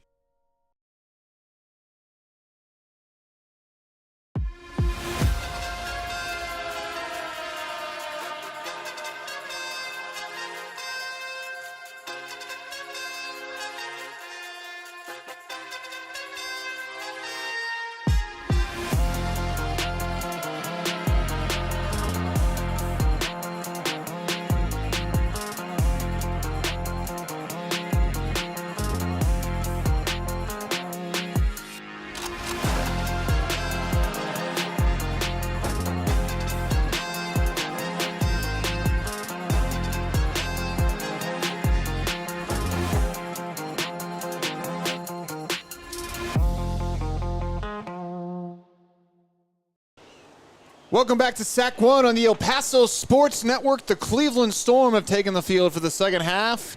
And now, Paul David Oliver and myself, Colin Deaver, are waiting for the Pebble Hills Spartans to take the field for the start of the second half, as Cleveland will get the football first, Paul, leading 14-13. But we saw at the end of the first half there a huge play, potential momentum play for Pebble Hills. Elijah Richards dropping a easy touchdown pass for Cleveland at the start, or the very end of the second quarter. Pebble Hills will have to go back on defense again to start this third quarter, but they're down just a point as opposed to 8 points. Yeah, and that right there, as you said, could be a big momentum shifter in favor of the Pebble Hills Spartans. I just could feel, and I feel really, really sorry and really bad for Richards, who easily could have had that touchdown grab, and I bet you he's going to still be able not to sleep very well tonight. Yeah, he's going to be kicking himself, even if Cleveland gets out of here with a victory. Just, hey, you only get so many opportunities as a high school football player to get a touchdown catch. So you want to capitalize and maximize those opportunities as much as possible. So as we get ready here for this second half, again, Cleveland gets the football first. They deferred after winning the opening coin toss, so they deferred. They will get the football first. What do you want to see from this Pebble Hills defense, which buckled down there late in the half? Yeah, and as you said, I want them to continue with their defense. They actually did show a little bit of vulnerability as far as for the pass game, but as far as for containing the run of Cleveland, they actually were doing really well. You know, as far as for the offense for Pebble Hills, they need to pick up things, you know, shift a little bit of momentum, also catch Cleveland off guard. Right now, Cleveland, for me, in my opinion, I think they look a little too comfortable as far as for the way they're moving the ball, as far as for also the way that they're containing Pebble Hills. So what Pebble Hills needs to do is really catch Cleveland off guard and make this their own ball game. 270 yards of offense for Cleveland in that first half compared to just 90 for Pebble Hills. 185 of them coming through the air by Jordan Hatch, as he was 9 of 13 through the air with a pair of touchdown passes. Joe Fernandez for Pebble Hills, 3 of 4, but for just 30 yards through the air. He does have 2 rushing touchdowns. You have to think they'll have to move the ball a little bit better through the air, though, in the second half. Yeah, they definitely do. But you know what? Let's see what Cleveland's made of right now. Once again, you know, they almost had that touchdown grab. They're going to have it right here, try to go up by, you know, possibly 2 possessions. But let's see what they do here to answer back with that Richards drop late in the first half. 2 men back deep for Cleveland as we're ready for the opening kickoff of the second half. Michael Malucci will do the honors. Samuel Bustillos is one of the 2 men back. It won't be Bustillos taking this one. In fact, neither of them will take it. It goes into the end zone for a touchback. Of course, Michael Malucci, the younger brother of Julian Malucci, who is fantastic kicker for Eastlake within the last 5 years or so. Ended up at UTEP for a year. Now I believe he's at West Texas A&M kicking. So pretty good track record for Michael Malucci to follow in his brother's footsteps. Yeah, their parents must be very proud.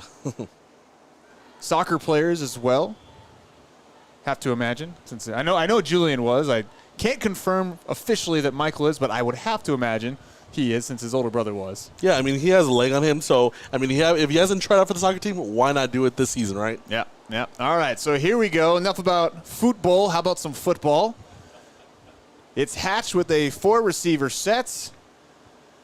And he is back to pass on 1st and 10. Has his man once again for a Rhino first down out near the 40-yard line. And that is the big fella, number 17, Angel Gallegos, with a first down for the Storm right away to open the half. Yeah, nice grab right there by Gallegos. Once again, he actually was facing a really tough Pebble Hills coverage right there, but he had just the great hands to just bring it down. So Giannis is in the backfield, and now motions up right next to Hatch, a 4-receiver set for Cleveland on this 1st and 10 from the 40-yard line. Hatch back to pass once again. Now he will escape the pocket, up the middle, makes a man miss, out across the 50. It's a foot race, and he'll slide down at the 41-yard line for a Rhino first down, but a flag coming in on the near sideline. We'll check that. Yeah, awesome 39-yard run right there by by Cleveland right there. That was really methodical, really nicely. Let's see what this penalty is going to be about, though. It came in as Hatch was sliding down after that first down run, and it's a hold on Cleveland. So the yardage actually may still be good enough for a first down by the Storm, but it will back them up. So we'll see just how far it backs them up.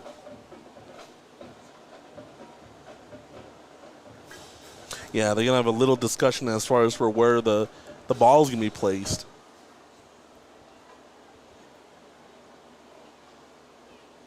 Just looking at it, I think it's going to be either still good for a first down or maybe like a 2nd and 1. But again, I get in trouble speculating on things like this. Yeah, I mean, we love to speculate, right? Let's see what they say.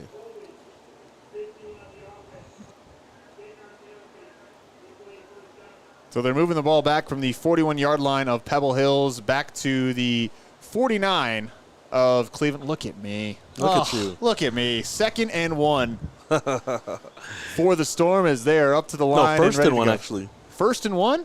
1st and 1. 1st and 1. Who would have thought, right? Not me.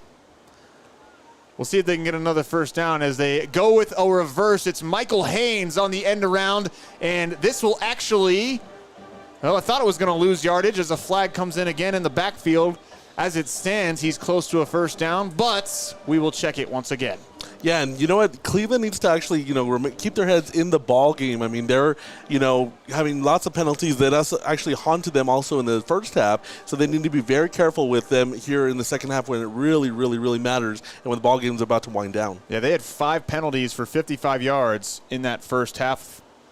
One just now, and now another one, a illegal block in the back, so this will turn it from 1st and 1 to 1st and 16. 11. Check that, make that 1st and 11. So Hatch with that nice little run has been completely negated.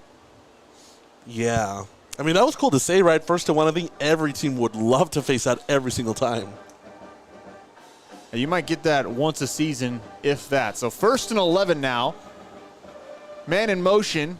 They fake it to Giannis. Hatch back to pass, looking to his right, and he has a man out across the 40 for a Rhino first down. That's Gallegos once again, his 2nd first down catch of this drive. Yeah, Gallegos actually was in the middle of about 3 or 4 Pebble Hills defenders, but that was a great pass right there by the Storm to go ahead and get that in there for the first down. So you just can't keep this Storm offense down for very long.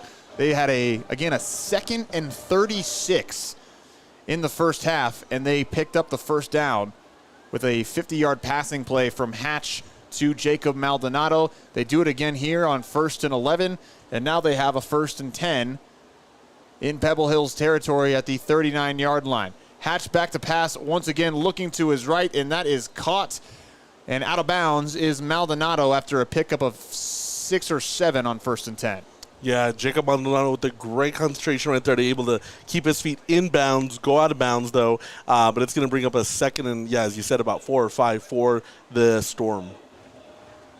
Cleveland yet to punt so far tonight. The only time they've been stopped is that final drive of the first half when they went for it with 3 seconds to go in the half. Elijah Richards was wide open, and instead of a touchdown catch, it was a dropped pass to end the half. They give it to Giannis on second down. Tons of running room up the middle. He seeks out the contact at the 20-yard line, has a Rhino first down into the red zone at the 18-yard line. Yeah, Giannis was able to shut off a tackle or two, escape another couple. I mean, he did a great job in just finding the gaps right there to go and get a first down and then some for his football team. Giannis last week had a fantastic day against Las Cruces High School. Again, 19 carries, 123 yards, and 3 touchdowns. He's in their flanking hatch on 1st and 10. They give it to Giannis once again up the middle, cuts it back to the left, and he is in for an Audi El Paso touchdown from 8 yards out. Yeah, awesome run right there by Giannis, and I mean, he deserved it. I mean, he was really a workhorse on this drive, and they drove all the way to hit pay dirt. Great run right there, great concentration by Giannis. That drive took a little over 2 minutes off the clock, and now the big fella, Ivan Sanchez Ramirez, who's the kicker, as well as the nose guard, as we said in the first half. He is on for the extra point to try to give Cleveland an 8-point lead over the Pebble Hills Spartans. Snap down, and the kick is good. 9:52 remaining in the third quarter, at the SAC. It's Cleveland 21, Pebble Hills 13. The Spartans offense will take the field after this. This is what a made-to-order Whataburger looks like. 100% fresh beef on a hot grill, sizzling away. Actually, this will take just a minute. Whataburger, just like you like it. Okay, now your Whataburger's ready. You ordered it, then we made it with fresh ingredients. Know why? It just tastes better that way. Whataburger, just like you like it. 9:52 remaining in the third quarter here at SAC 1. Colin Deaver and Paul David Oliver with you here on the El Paso Sports Network. Cleveland out of Rio Rancho, New Mexico, leading Pebble Hills 21-13. A 6-play drive by the Storm to open the third quarter, throwing a couple of penalties that moved them back a couple of times. Didn't matter. They still marched down the field 75 yards for the touchdown as they take the 21-13 lead. So now, Paul, as they kick it off, Pebble Hills will get the football. They pooch it once again, and a fair catch made at the 25-yard line as Pebble Hills will start the drive. But after, it's got to be about an hour since Pebble Hills' offense was actually on the field. So how do they get back in a rhythm after that? You know, and the way to do it is just getting back on the field, making sure that you just, try to warm yourself up. As you said, I mean, right now, Rio Rancho Cleveland, they're really just, warmed up. They're in a nice rhythm. So you need to get momentum on your side. You also got to get your head in the ballgame and think, you know what, in a sense, we're only down by 1 possession. So don't get your head down. And, you have a lot of time left, not only to, get the lead or tie it up, but really maybe open up this ballgame. Yeah, Pebble Hills offense just hasn't been on the field that long, that much tonight. Cleveland has had a bunch of really time-consuming drives, a 17-play, 79-yard drive that spanned much of the first and second quarters. So Pebble Hills is taking advantage of the opportunities when they've been there. Here's another one. Zarian Quarles up the middle on 1st and 10, gets 2 out to the 32-yard line. Yeah, he was upended right there by Cleveland. And, I mean, his defenders right there really hyping him up, and that's not the way you want to start this drive off. Okay, just 90 total yards of offense for Pebble Hills in that first half, 60 of them coming on the ground, 30 through the air, as they are taking their time here. They're certainly still very much in this football game. Tons of time in the third quarter and the entire fourth, trailing just by 8, but certainly would help things if they can get a touchdown on this drive. Quarles goes in motion on 2nd and 8. Fernandez is sacked in the backfield there by number 23 for Cleveland. That's 33, Troy Logan.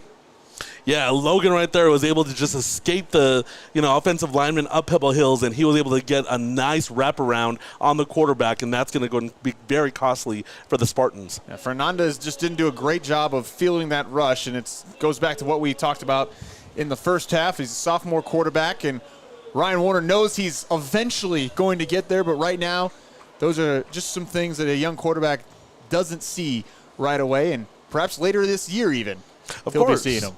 Yeah, and you definitely want your quarterback to encounter that. You want him to experience all these mishaps, all these mistakes, so he can get experience and learn how to, get himself out of this. 3rd and 16 for Pebble Hills, but Ryan Warner didn't like what he saw and has called a timeout with 8:19 remaining here in the third quarter. We will take it with them here on the El Paso Sports Network.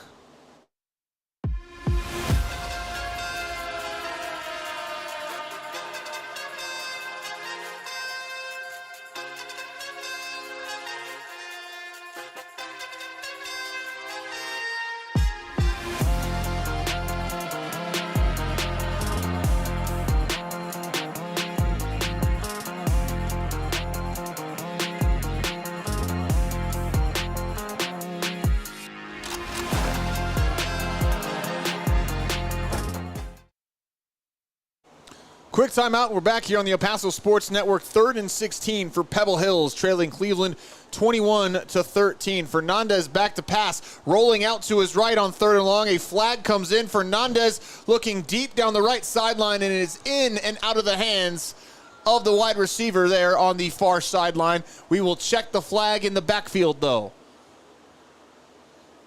Yeah, the Cleveland defense right there, though, is jacked up. They're excited the way their secondary is playing, the way they're really controlling this Pebble Hills offense.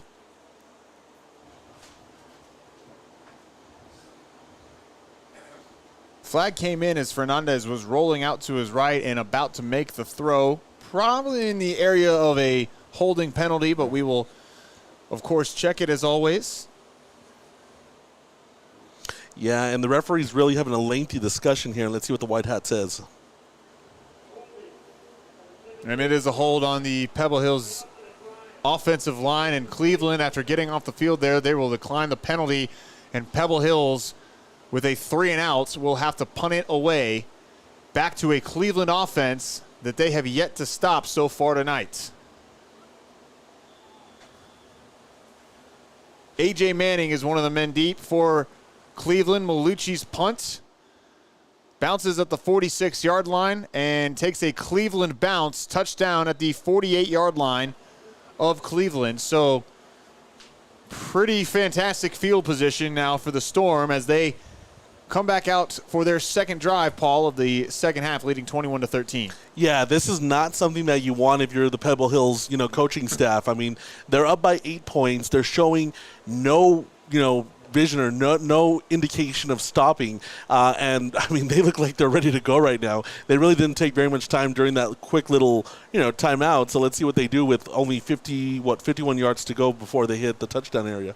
Munoz is the running back with Hatch with 3 receivers, 2 on the far side of the field. They give it to Munoz on 1st and 10. He's got a ton of running room up the middle, and he is brought down after a pickup of 9 at the 42-yard line. Munoz has been fantastic tonight for the Storm.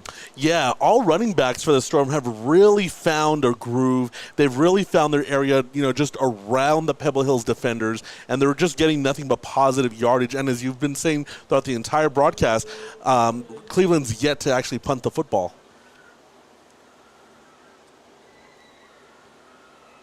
On 2nd and 1, Hatch looking deep down the sideline, has a man wide open, and it is dropped on. That would have been a touchdown for number 3, Michael Haynes. A break there for Pebble Hills. Pretty good defense there as well, as the 3rd and 1 now upcoming for the Storm.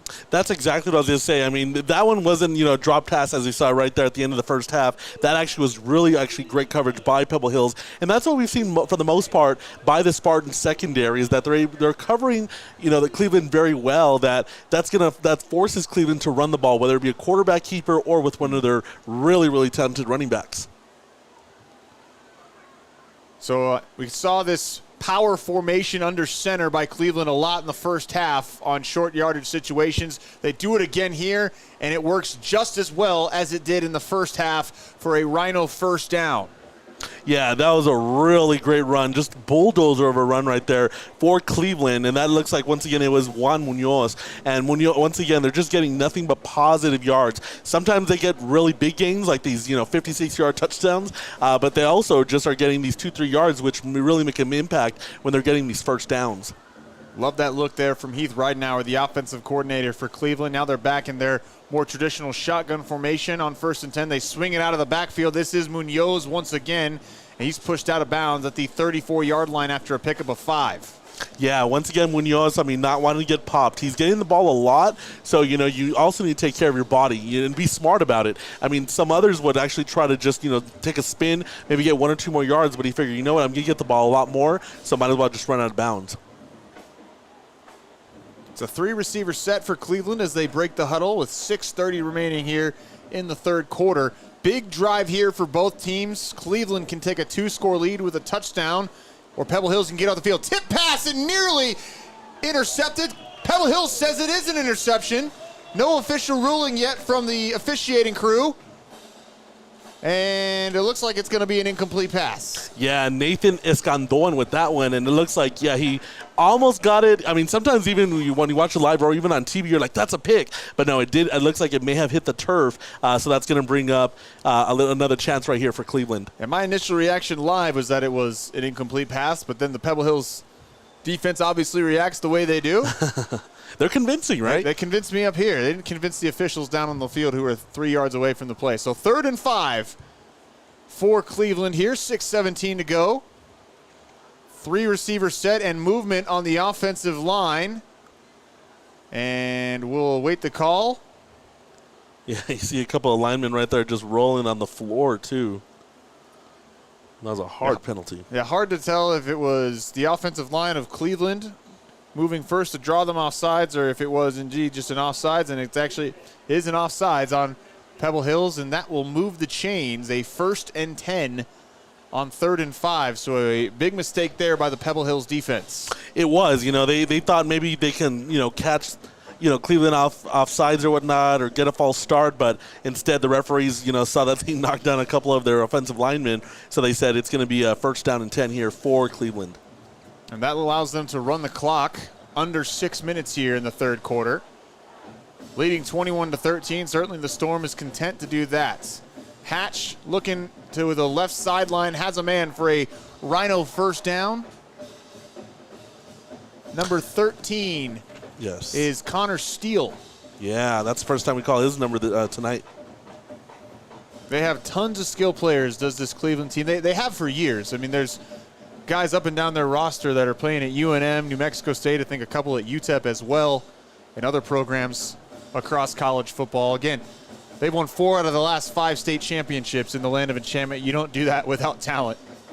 Yeah, and you know what? They do a really good job, as you said. They're spreading the ball. They're not just giving it to one specific player, and that's exactly what you have to do to be successful. Maldonado goes in motion. They give it to him on the jet sweep on 1st and 10, and nobody touches him as he is in for an Audi El Paso touchdown. Cleveland takes a 2-score lead. Maldonado right there in motion. Fantastic 18-yard dash right there to hit nothing but pay dirt. He was untouched as he went towards the end zone right there, and that's just a great way to put these the Storm up by 2 possessions. They were hoping they were going to be up by 2 scores with that first touchdown to open this second half, but they still get it here after a short field, 51-yard drive, capped off by an 18-yard touchdown run by Jacob Maldonado. The extra point is up and good. 5:16 to go here in the third quarter at SAC 1. Cleveland leads Pebble Hills 28-13. The Spartans have some work to do on the other side.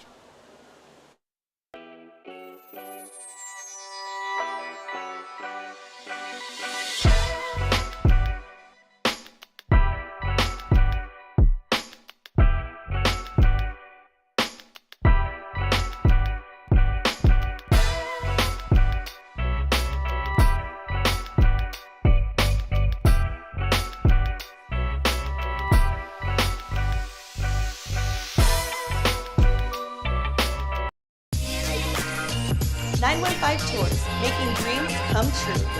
Find the best tour for you. Visit 915tours.com. A 6-play, 52-yard drive ending in a 18-yard touchdown run by Jacob Maldonado gives Cleveland a 28-13 lead over Pebble Hills here as you see the nearly full moon on a beautiful El Paso night on the El Paso Sports Network. Colin Deaver, Paul David Oliver with you. Another pooch kick here by Cleveland is picked up at the 35-yard line, and a nice return there by Aiden Retta to near the 40-yard line. Pebble Hills, if you're just joining us, had a fantastic kickoff return on the opening kickoff of the game, and since that time, Cleveland has just been doing these high pooch kicks. Yeah, they have. They've been doing the pooch kicks. They really just have been in control of most of the ball game, and so if you're Pebble Hills right here, you need to see 5 minutes left here in the third quarter. You're down by only 2 scores. You need to get something going right here. Trips right on 1st and 10 for Fernandez. Instead, he hands off to Zarian Quarles off the left side, who picks his way for a nice pickup of 4 to the 43-yard line. Again, they've just haven't been on the field very often because Cleveland is doing such a good job of having these time-consuming, pretty long drives. They've run just 4 plays here in the second half, a 3 and out on their first drive, and then that one there for Quarles. Yeah, let's see what they do here. I mean, they kind of, I think, need to they have a trips out here the far side, but they need to get the pass game going. Fernandez nowhere to go with it, pump fakes and tries to run, but he is swallowed up, maybe a gain of 1. So that'll bring up 3rd and 5 here for Pebble Hills, as just nowhere to go on that play for Fernandez. Yeah, Fernandez once again finding nobody, so he just does the wise thing and tries to pick a couple more yards here, as it's going to be a 3rd down in about 5 or 6 or so. Fernandez taking his time. Again, still plenty of time left in this ball game, just a 2-score game.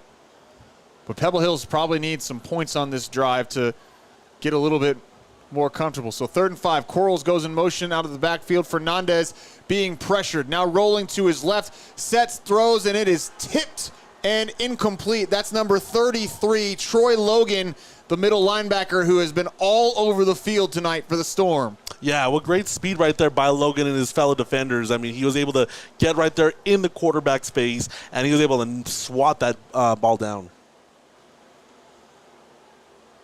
So now Pebble Hills once again will have to punt it away and give it back to a Cleveland offense that hasn't been stopped this evening by the Spartans. Pebble Hills has run just 6 plays offensively in the second half, 2 3-and-outs. Here's Malucci's punt, and whistles came in. Number 31 for Cleveland is A.J. Manning, who tried to make a fair catch call, but even before he caught the football, whistles were blown, so that won't be a valid return there. Yeah, let's see what the penalty is all about right here as both referees are discussing what's going on. But, yeah, Pebble Hills right here needs to pick up on their defense, and they need a stop. They've yet to stop Cleveland, during this entire ball game, and that's really going to hurt them, especially if Cleveland marches down the field and gets another score. It might make this game a little unattainable for them if that's done. Yeah, another touchdown might put the game completely out of reach for Pebble Hills, given the offensive output we've seen thus far in the second half. Although things can obviously change. Maybe you get a nice defensive play here to get some momentum as we still are awaiting the call from the rest. Again, the whistle came before the fair catch had even been made. So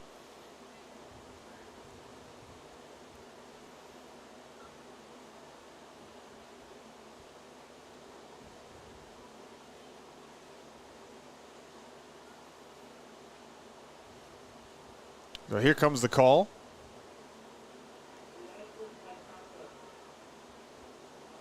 And it's an unsportsmanlike conduct penalty on Cleveland, so that will back them up from where they were initially going to get the football.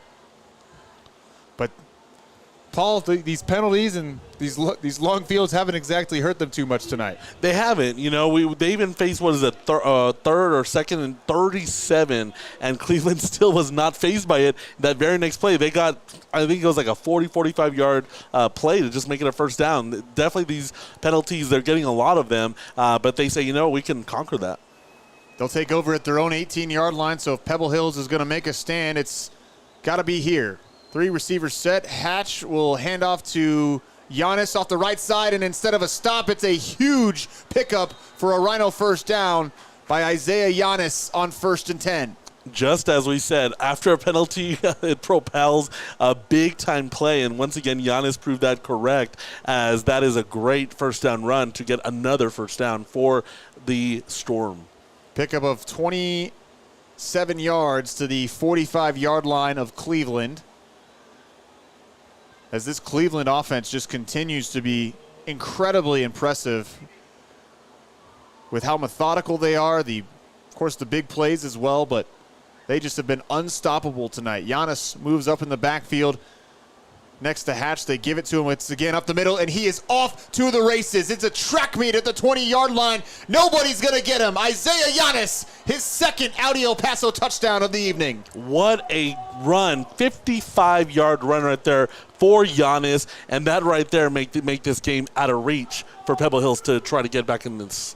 They were backed up to their 18-yard line, and instead of panicking, they gave the football to their senior running back, Isaiah Giannis, twice, who picked up all 82 yards on that drive on 2 quick runs right up the gut of that Pebble Hills defense. And like you said, Paul, extra point pending, but it's a 3-score game here nonetheless at the SAC, as the wind has been taken out of the sails here of Pebble Hills. Yeah, 55-yard dash right there for Giannis. And as you said, it was a track meet. That guy needs to join track for sure.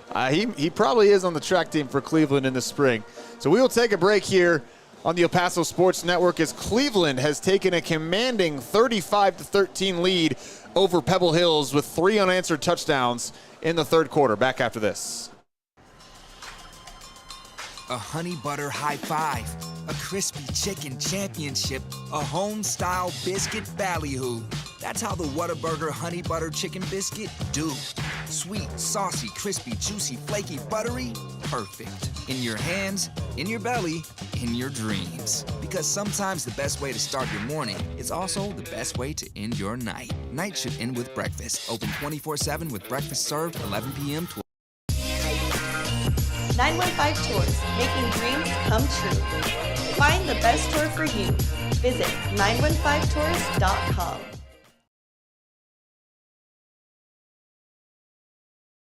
Has 160 yards rushing tonight on 16 carries.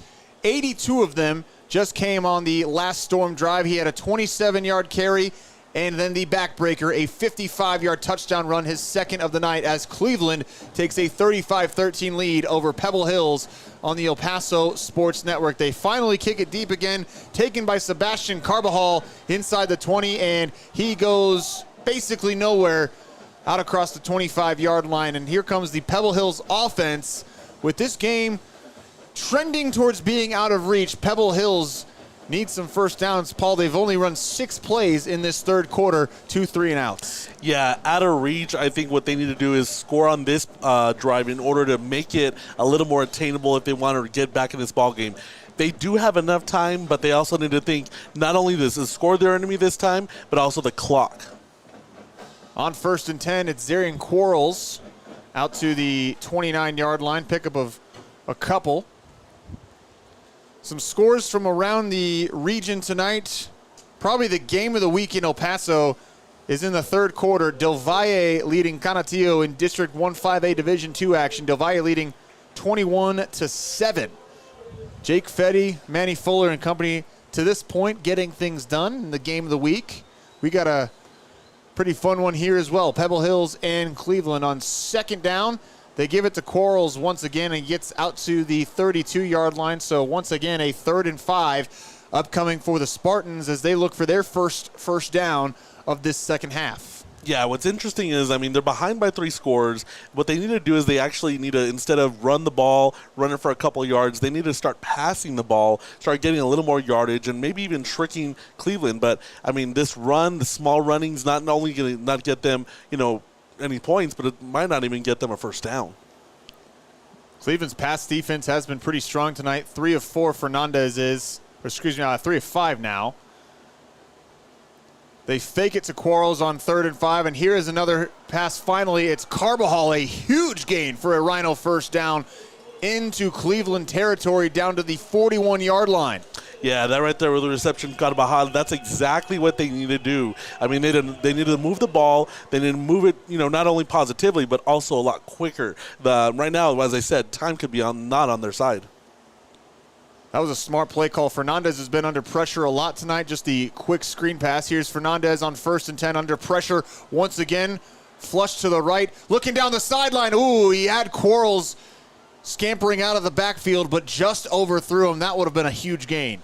Yeah, and that was risky. I mean, he went ahead and said, instead of avoiding to avoid the sack, he just popped it out there, and that right there could redeem even an interception. So he has to be very careful, does the young quarterback.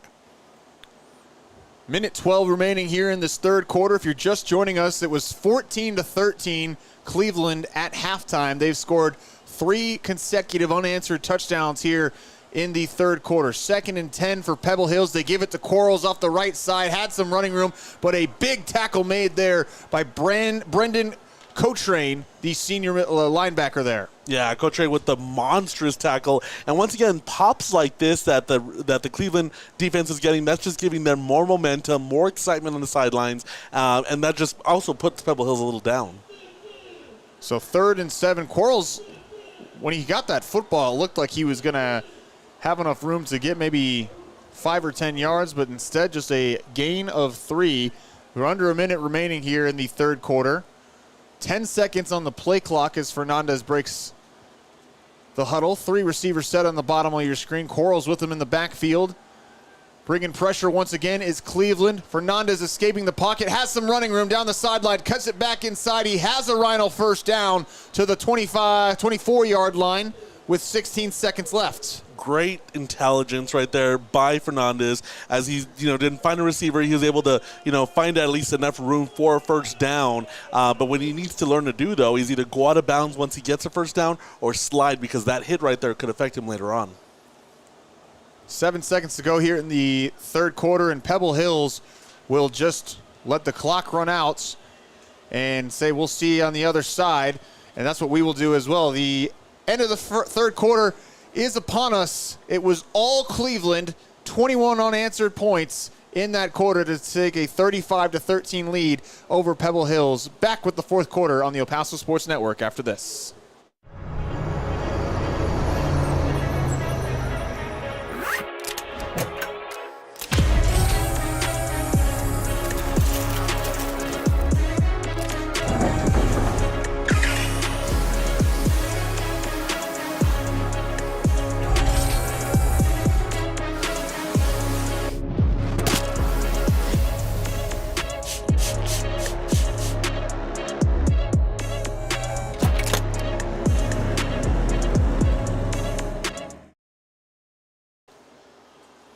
Back here at SAC 1 for the start of the 4th quarter. Cleveland leading Pebble Hills 35-13. Colin Deaver, Paul David Oliver with you here. A 1st and 10 for the Spartans to open the 4th quarter as they are looking for some points to try to get back in this football game. Fernandez on 1st and 10 hands it off to Quarles up the middle. He's got a ton of room, and he's got Paydirt. An Audi El Paso touchdown.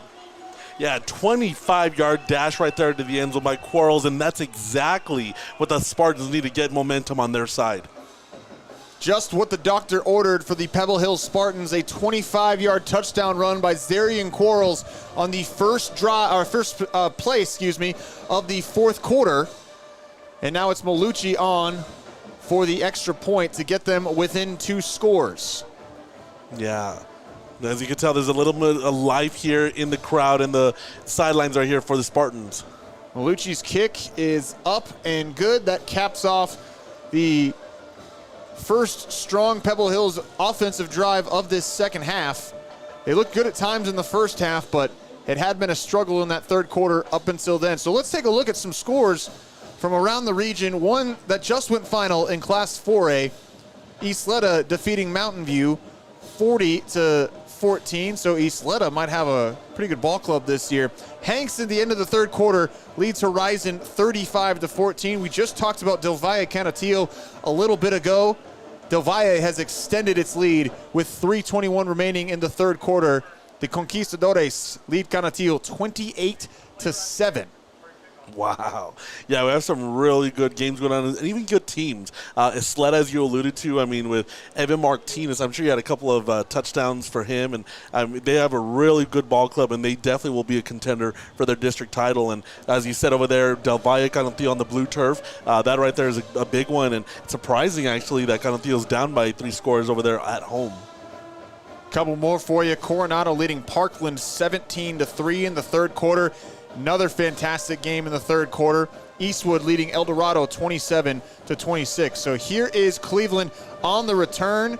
Out across the 25-yard line is number 11, Joshua Lyles. And so Cleveland will take over there.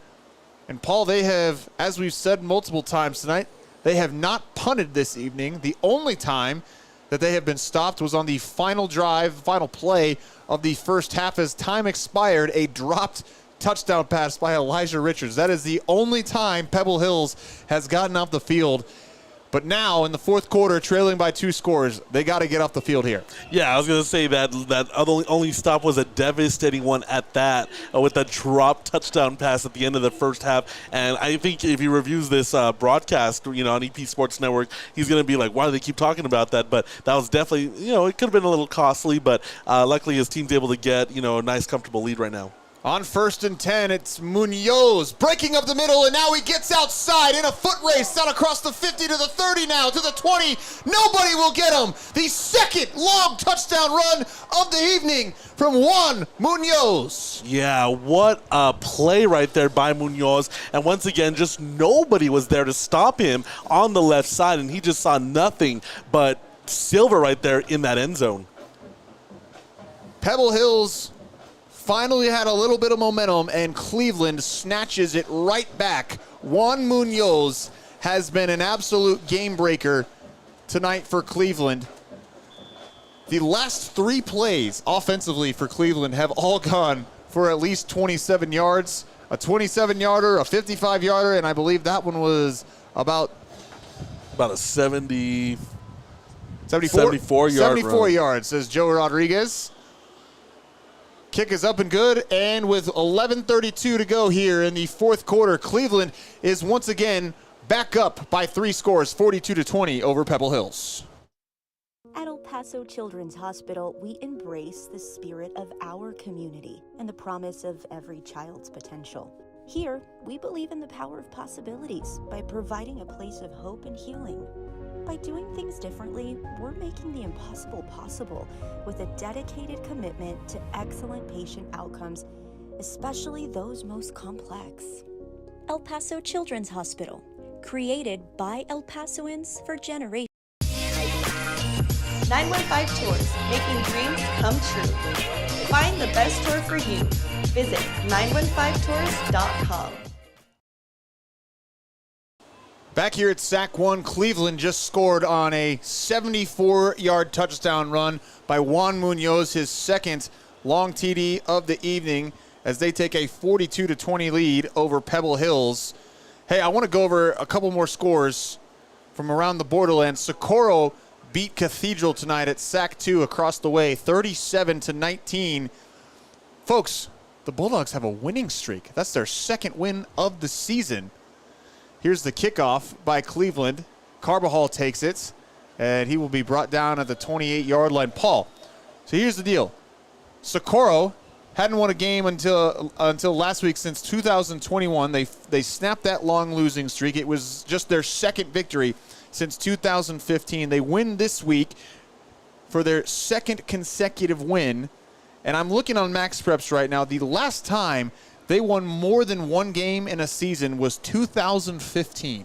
Yes. So shout out the Socorro Bulldogs for the big win tonight over Cathedral getting to 2 wins on the season as they get ready to start district play. Yeah, Socorro Bulldogs, props to them. They actually played party poopers to the Bel Air Highlanders as they, Bel Air dared to host them during homecoming, and that's what you get if you dare a Bulldog.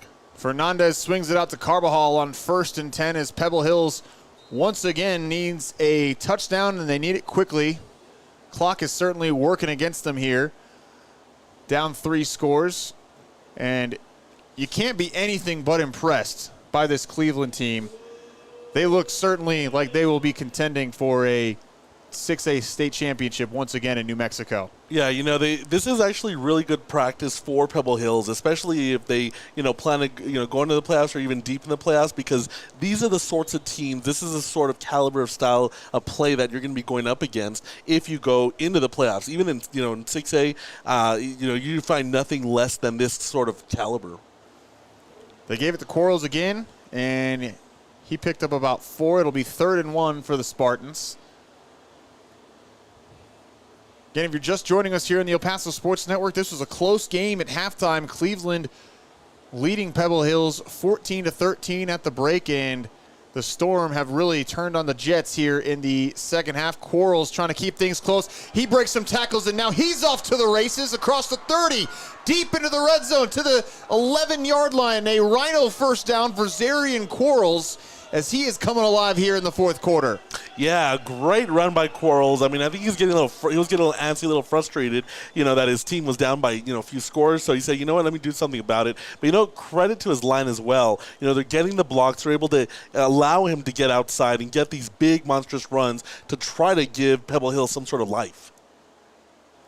It's exactly what the doctor ordered for the Spartans, and he got out of bounds, too, to stop the clock with 10-11 remaining in the fourth quarter.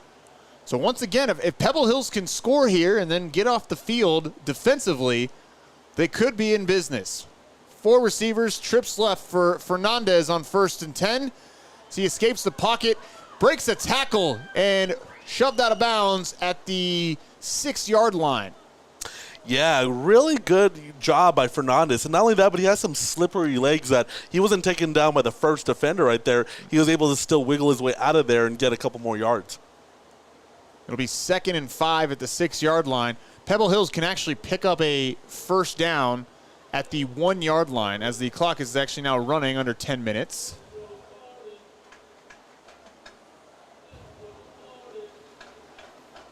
Spartans need to score quickly here.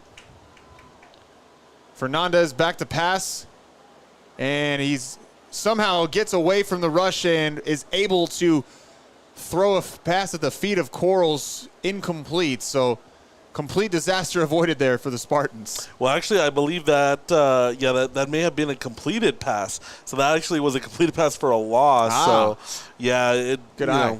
Yeah, if anything, I mean, he did avoid the intentional grounding, but, unfortunately, they still picked up a loss, which they definitely don't want right now. I'm the only person in this booth right now not wearing glasses. Maybe that's a sign. Let me lend you mine so you can see if we Let me see, actually. Let's take a look.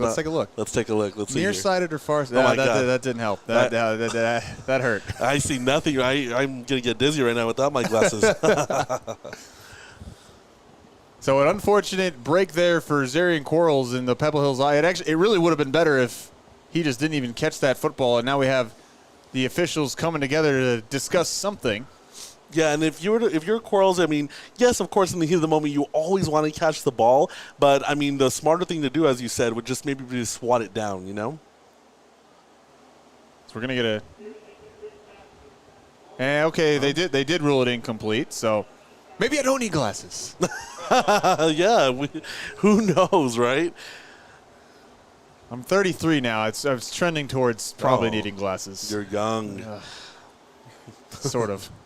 But you know what? I think we both feel old the way these kids are running on the football field, though. How fast are they running? Yeah, they're definitely young. All right, 3rd and 5, and they give it to Quarles up the middle, plowing over people and in for an Audi El Paso touchdown as the Spartans are finding a bit of a spark here in the fourth quarter, but is it too little too late? I don't think so. I mean, 6-yard touchdown run right there by Quarles. I mean, they're only down by 2 scores, essentially. 9 minutes left. But the essential thing is that their defense needs a stop or two. Not just or two, they need a couple of stops. If they're not able to stop the Rio Rancho Cleveland offense, then definitely it's over. But the defense has to do their part as well. Second touchdown of the evening for Quarles. Both of them coming here in the fourth quarter. So here's Malucci on for the extra points. Kick is up, and the kick is good. 9:20 remaining in the ball game. Cleveland leads Pebble Hills 42-27. We'll see if the Spartans defense can get off the field with a stop after this.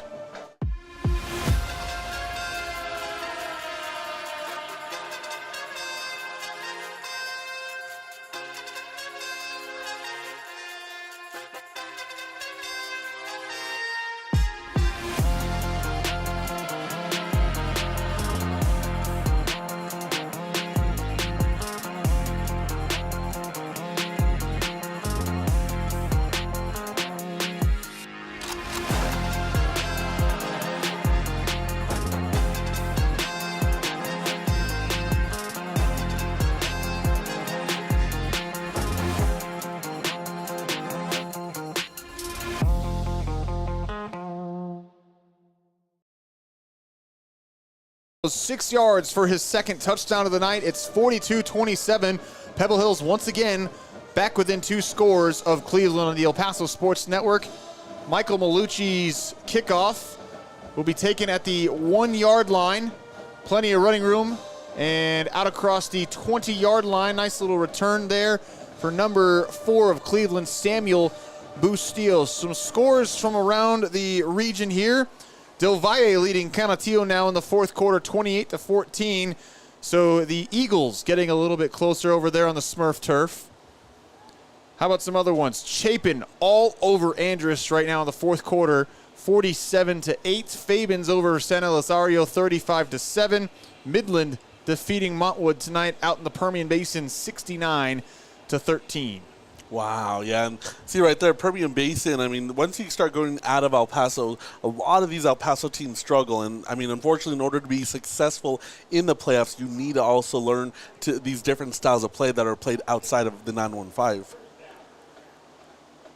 So as a penalty called on Cleveland once again on the kickoff, that will march them back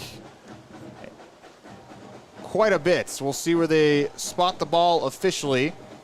It looks like it's going to be the 11-yard line of Cleveland. So that is a win for Pebble Hills, but we have seen multiple times Cleveland march down the field. They have 6 drives, 6 of their 7 drives, rather, have gone for touchdowns. Yeah, let's see if we have a Sparta stop right here. That's exactly what they need with about 9 minutes left here in this football game. Here's Hatch on 1st and 10. All day to throw, swings it out to Maldonado out in the flats, and he was stopped for maybe a gain of a yard. So good start to that drive for Pebble Hills. We'll see if the defense can continue it, though.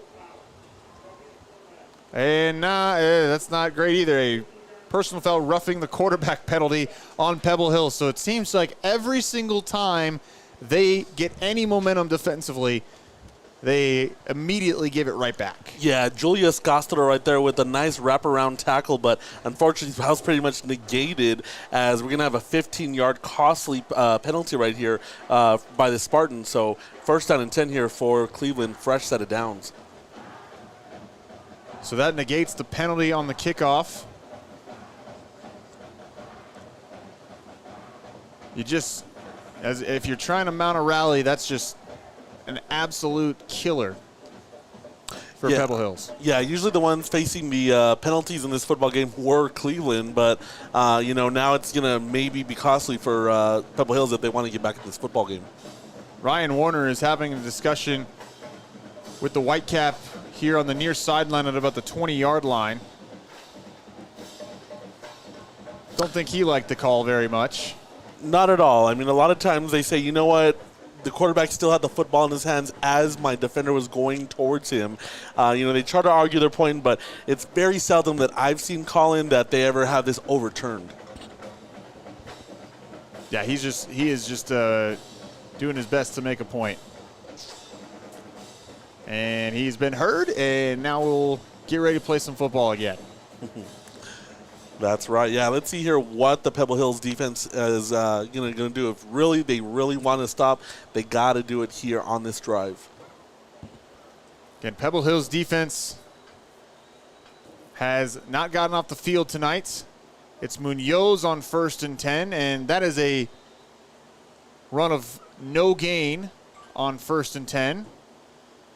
Yeah, that's exactly what you want if you're that's one thing you want, right? But the clock keeps ticking, though. It's under 9 minutes now. You also need to stop, and just to stop that clock as well. I think Jordan Hatch and this Cleveland offense are going to be very content to run as much time off the clock as possible, as we're now at 8:35 remaining in the ball game. Still 13 seconds on the play clock. Veteran championship caliber team like this, they know what to do in these situations. Hatch will take the snap with 2 seconds on the play clock. Back to pass, looking down the near sideline, and that is caught. What a snag by A.J. Vigil for a Rhino first down. Yeah, he hit it with a really, really nice contrary pass. And as you said, they're used to these sort of situations. So notice how he actually tried to stay inbounds to keep that clock on ticking. As you know, when you get first downs, though, the clock stops temporarily. But, yeah, he was able to actually stay inbounds, and the clock's ticking now. And we saw again on that last play how patient Hatch in this Cleveland offense is willing to be. Again, they're just trying to bleed the clock out and get home to Albuquerque with a victory. Hatch didn't like what he saw, though, and he will call a timeout before the play clock expires. First timeout taken by Cleveland of this second half with 7:48 remaining in the fourth quarter. We'll take the timeout with them. The Storm leading the Spartans 42-27 on the El Paso Sports Network. Liberty Plumbing would like to thank the El Paso community for voting us Best of the Border. To show our appreciation, we will have special savings until the end of the year on all our water softeners, filters, and water heaters. Liberty Plumbing offers military discounts, free estimates, and 5-star customer service. From leaks to renovations, Liberty Plumbing can help you with your next project. So for peace of mind, if you need a good plumber for your home or business, don't hesitate. Call Liberty Plumbing today. Find us on Facebook and at libertyplumbing915.com.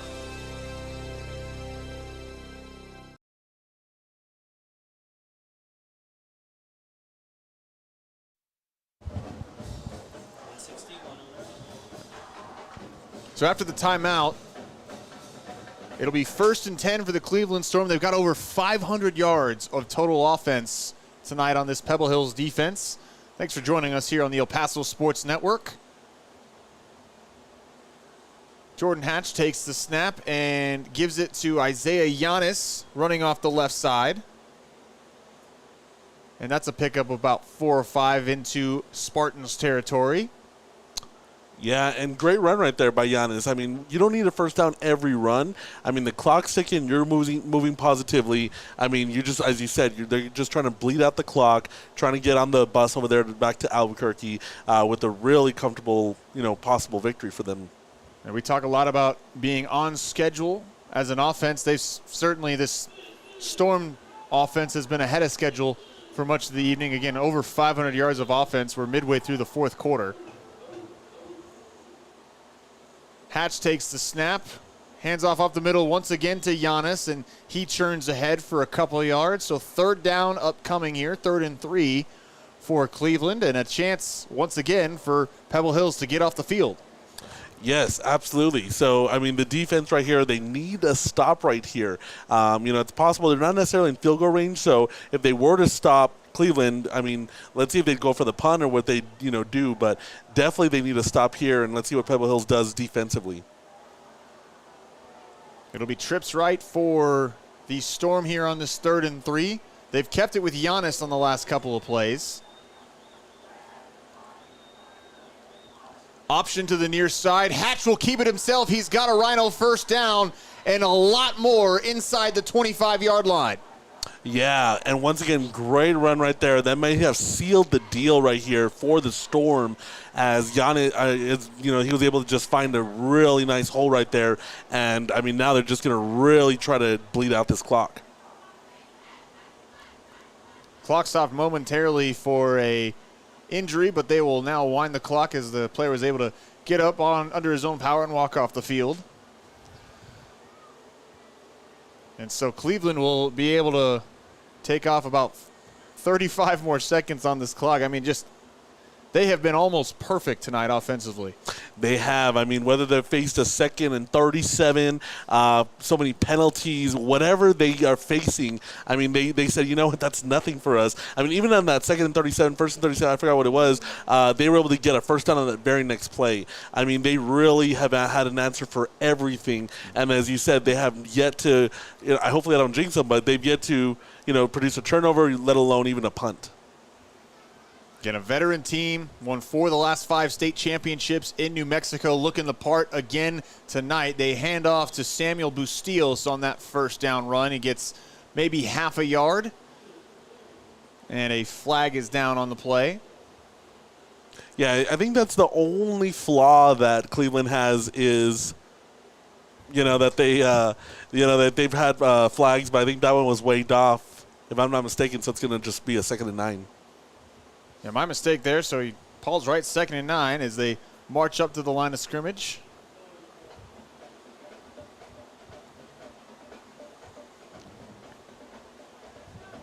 Been very impressed with the poise by the junior quarterback Jordan Hatch tonight as he gives to Bustillos once again, running to the right side, cutting it back to the middle and nearly broke free. He had a lot of running room to the left side. Instead, it will be 3rd and 4 at the 22-yard line with 4:30 remaining here in the 4th quarter. Yeah, Bustillos does not settle for just, whatever he finds. He looks the other way as well, and he's able to get a couple more yards on that. Pebble Hills will call its first timeout of the evening with 4:30 remaining here. Second timeout, excuse me, and we'll take it with them on the El Paso Sports Network.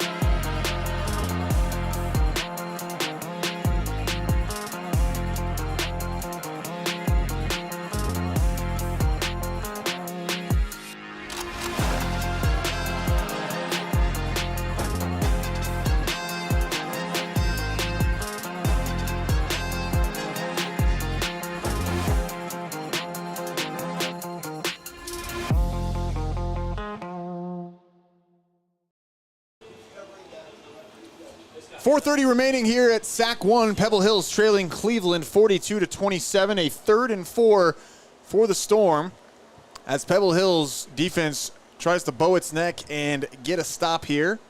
Have yet to do so tonight.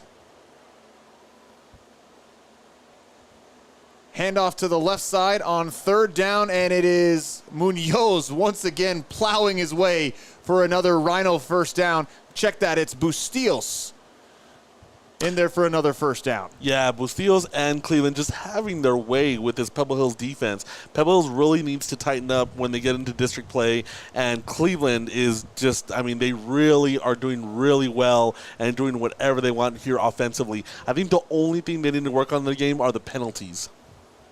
Yeah, quite a few penalties tonight, but frankly, as we've said, over 500 yards of offense, it hasn't really mattered for them. They have just, after every single penalty, picked up the yardage immediately.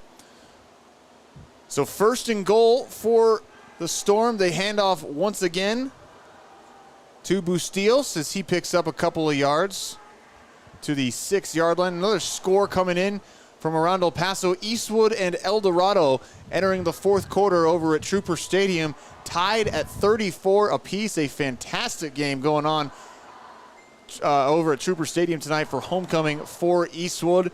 The Troop trying to contend with Ryan Estrada, the fantastic running back for El Dorado. Of course, the Troopers always very strong offensively. Yeah, I'm sure that's a really good game over here in East El Paso. And, that's interesting how they dared to host the El Dorado Aztecs on homecoming night. Hatch off play action, rolling to his right, has a man, and it is a Audi El Paso touchdown for Elijah Richards off the play action. Now, that is the man who dropped the touchdown pass at the very end of the first half, and he, in the exact same end zone, finally finds Pater to redeem himself. He sure did. So, as you said, he probably feels a little better now that he got another reception for a touchdown. But actually, I was going to say, is that a little deja vu with a little better defense, but same, rollout right there and switch up right there for Cleveland. Ivan Sanchez Ramirez, the kicker / nose guard, love that, is on for the extra points. Snap down. Kick is up, and it is good. 3:02 to go in the ball game. Cleveland leads Pebble Hills by 3 scores. Once again, 49-27. The Storm continue to be unstoppable here at SAC 1. We're back after this. This is what a made-to-order Whataburger looks like. 100% fresh beef on a hot grill, sizzling away. Actually, this will take just a minute. Whataburger, just like you like it. Okay, now your Whataburger's ready. You ordered it, then we made it with fresh ingredients. Know why? It just tastes better that way. Whataburger, just like you like it. 915 Tours, making dreams come true. Find the best tour for you. Visit 915tours.com. So after another Cleveland Storm touchdown that took 11 plays and quite a bit of time off the clock, they lead Pebble Hills tonight 49-27 at SAC 1. Colin Deaver, Paul David Oliver here with you as the Spartans will get the football back. Just trying to play for a little pride. If you score and some crazy stuff happens, maybe you get out here with a win, but likely at this point you're just playing for a little bit of pride. You know what? Pride also, as well as seeing what else you have here on your football team, as that is a pooch kick right there and a hard hit right there at the end of the play. But yeah, I mean, you're definitely playing to see, what is that you have on your team. I mean, they have 3 minutes in a sense. Maybe this is like a little glorified practice for the Spartans as they prepare for district play.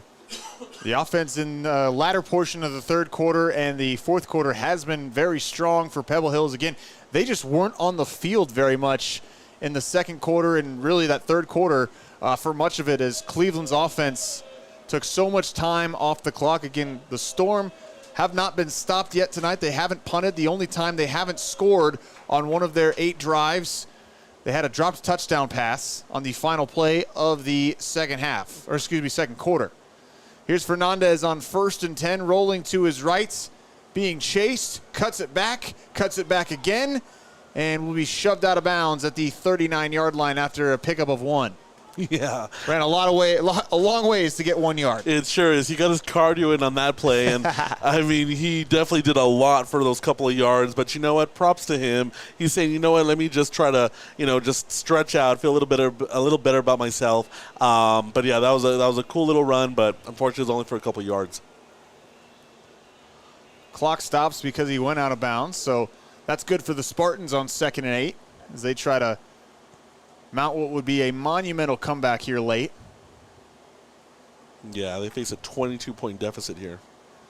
60 yards away from the end zone. Fernandez firing over the middle, and it's incomplete. Looking for Julian Vasquez, so 3rd and 8 now for the Spartans. Yeah, and I mean, that right there is what they need to kind of, work on is their pass game, because if they face these sorts of, couple of possession deficits, they need to learn to get the pass game going, get more yardage for less amount of time, and that's exactly what they need to master when they get to practice this coming week.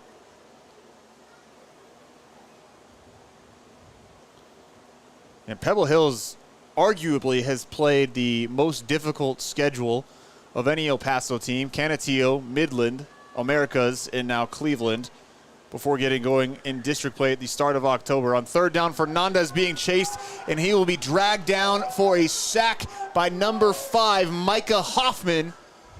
The Cleveland coaching staff in the booth next to us absolutely loves it as the Storm is going to get the football back as Pebble Hills will punt it away with 2.5 minutes to go. Yeah, that right there is what I like to call a sack lunch. I mean, he went ahead and he packed it and he drove him all the way down for a road trip. And that right there was a really good defensive play right there by Cleveland's Micah Hoffman.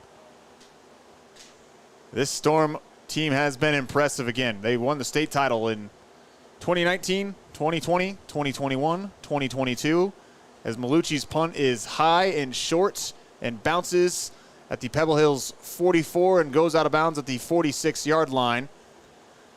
And this Cleveland team, again, those state championships, they lost in the title game last year to La Cueva. They will absolutely, based on the night, be in the hunt once again in New Mexico. Oh, that's for sure. The way they're playing, but not only the way they're playing, but also how they're diversifying the way they spread the ball out. You know, you don't just hear one player doing, everything for them. They're able to spread it out. Their defense plays phenomenal. They definitely will be a contender, if not go very, very deep in the playoffs over there in New Mexico. So 1:52 remaining here in the ball game, and the Cleveland Storm can effectively run the clock out. Pebble Hills does have a timeout left, but trailing by 22 points here late in the fourth quarter. Can't imagine that they would use it. Hatch on first down. He will keep it himself, run off the left side, and stay in bounds. A designed quarterback keeper for about 4 or 5 yards. So we'll look at Pebble Hill's schedule, and then we'll look at Cleveland's as they wind out the clock.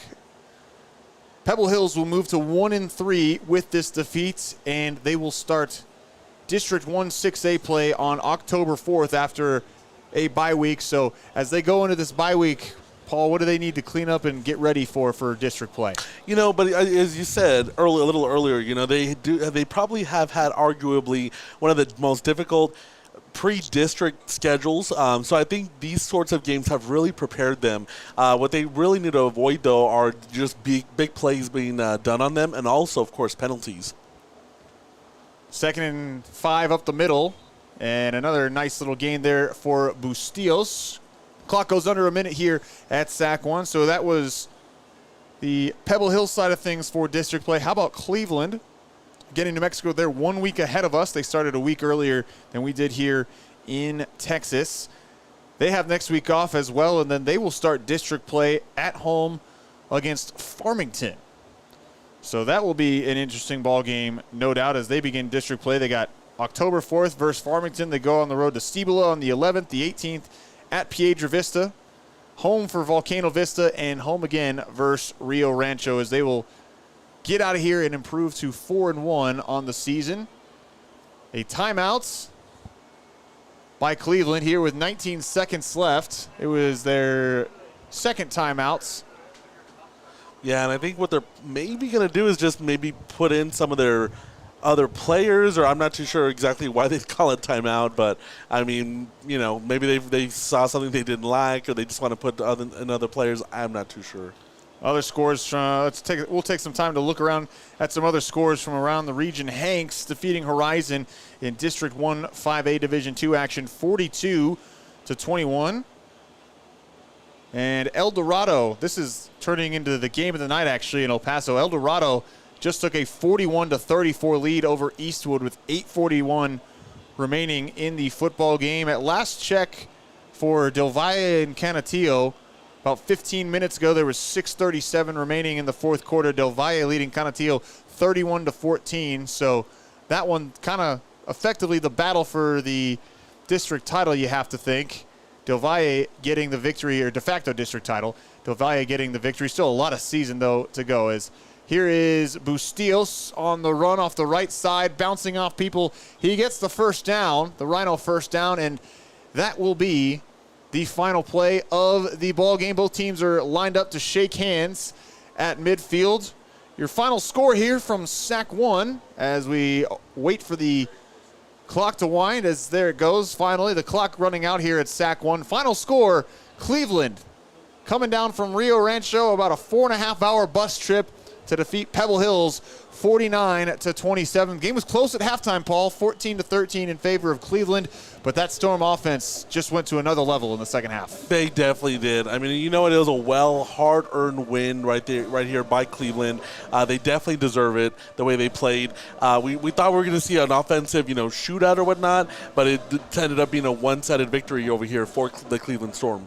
8 offensive drives for Cleveland, actually 9 with this last one to wind the clock out. So 9 offensive drives. They scored touchdowns on 7 of them and took the clock out on 1 of them and got into the red zone to the 3-yard line on the other. So Cleveland absolutely fantastic tonight, over 5 yards of offense. Pebble Hills moves to 1-3 on the season, and they will be off next week before starting district play October 4th versus Coronado. So we'll see what happens when they reconvene. Some things to work on, no doubts, for the Spartans. Cleveland, meanwhile, looks like a team to be reckoned with in the land of enchantment once again. So for our entire crew, Paul David Oliver, I'm Colin Deaver here on the El Paso Sports Network. One more time, your final score here at SAC 1, Cleveland defeating Pebble Hills 49-27. We're back with more high school football action next week. We'll see you then.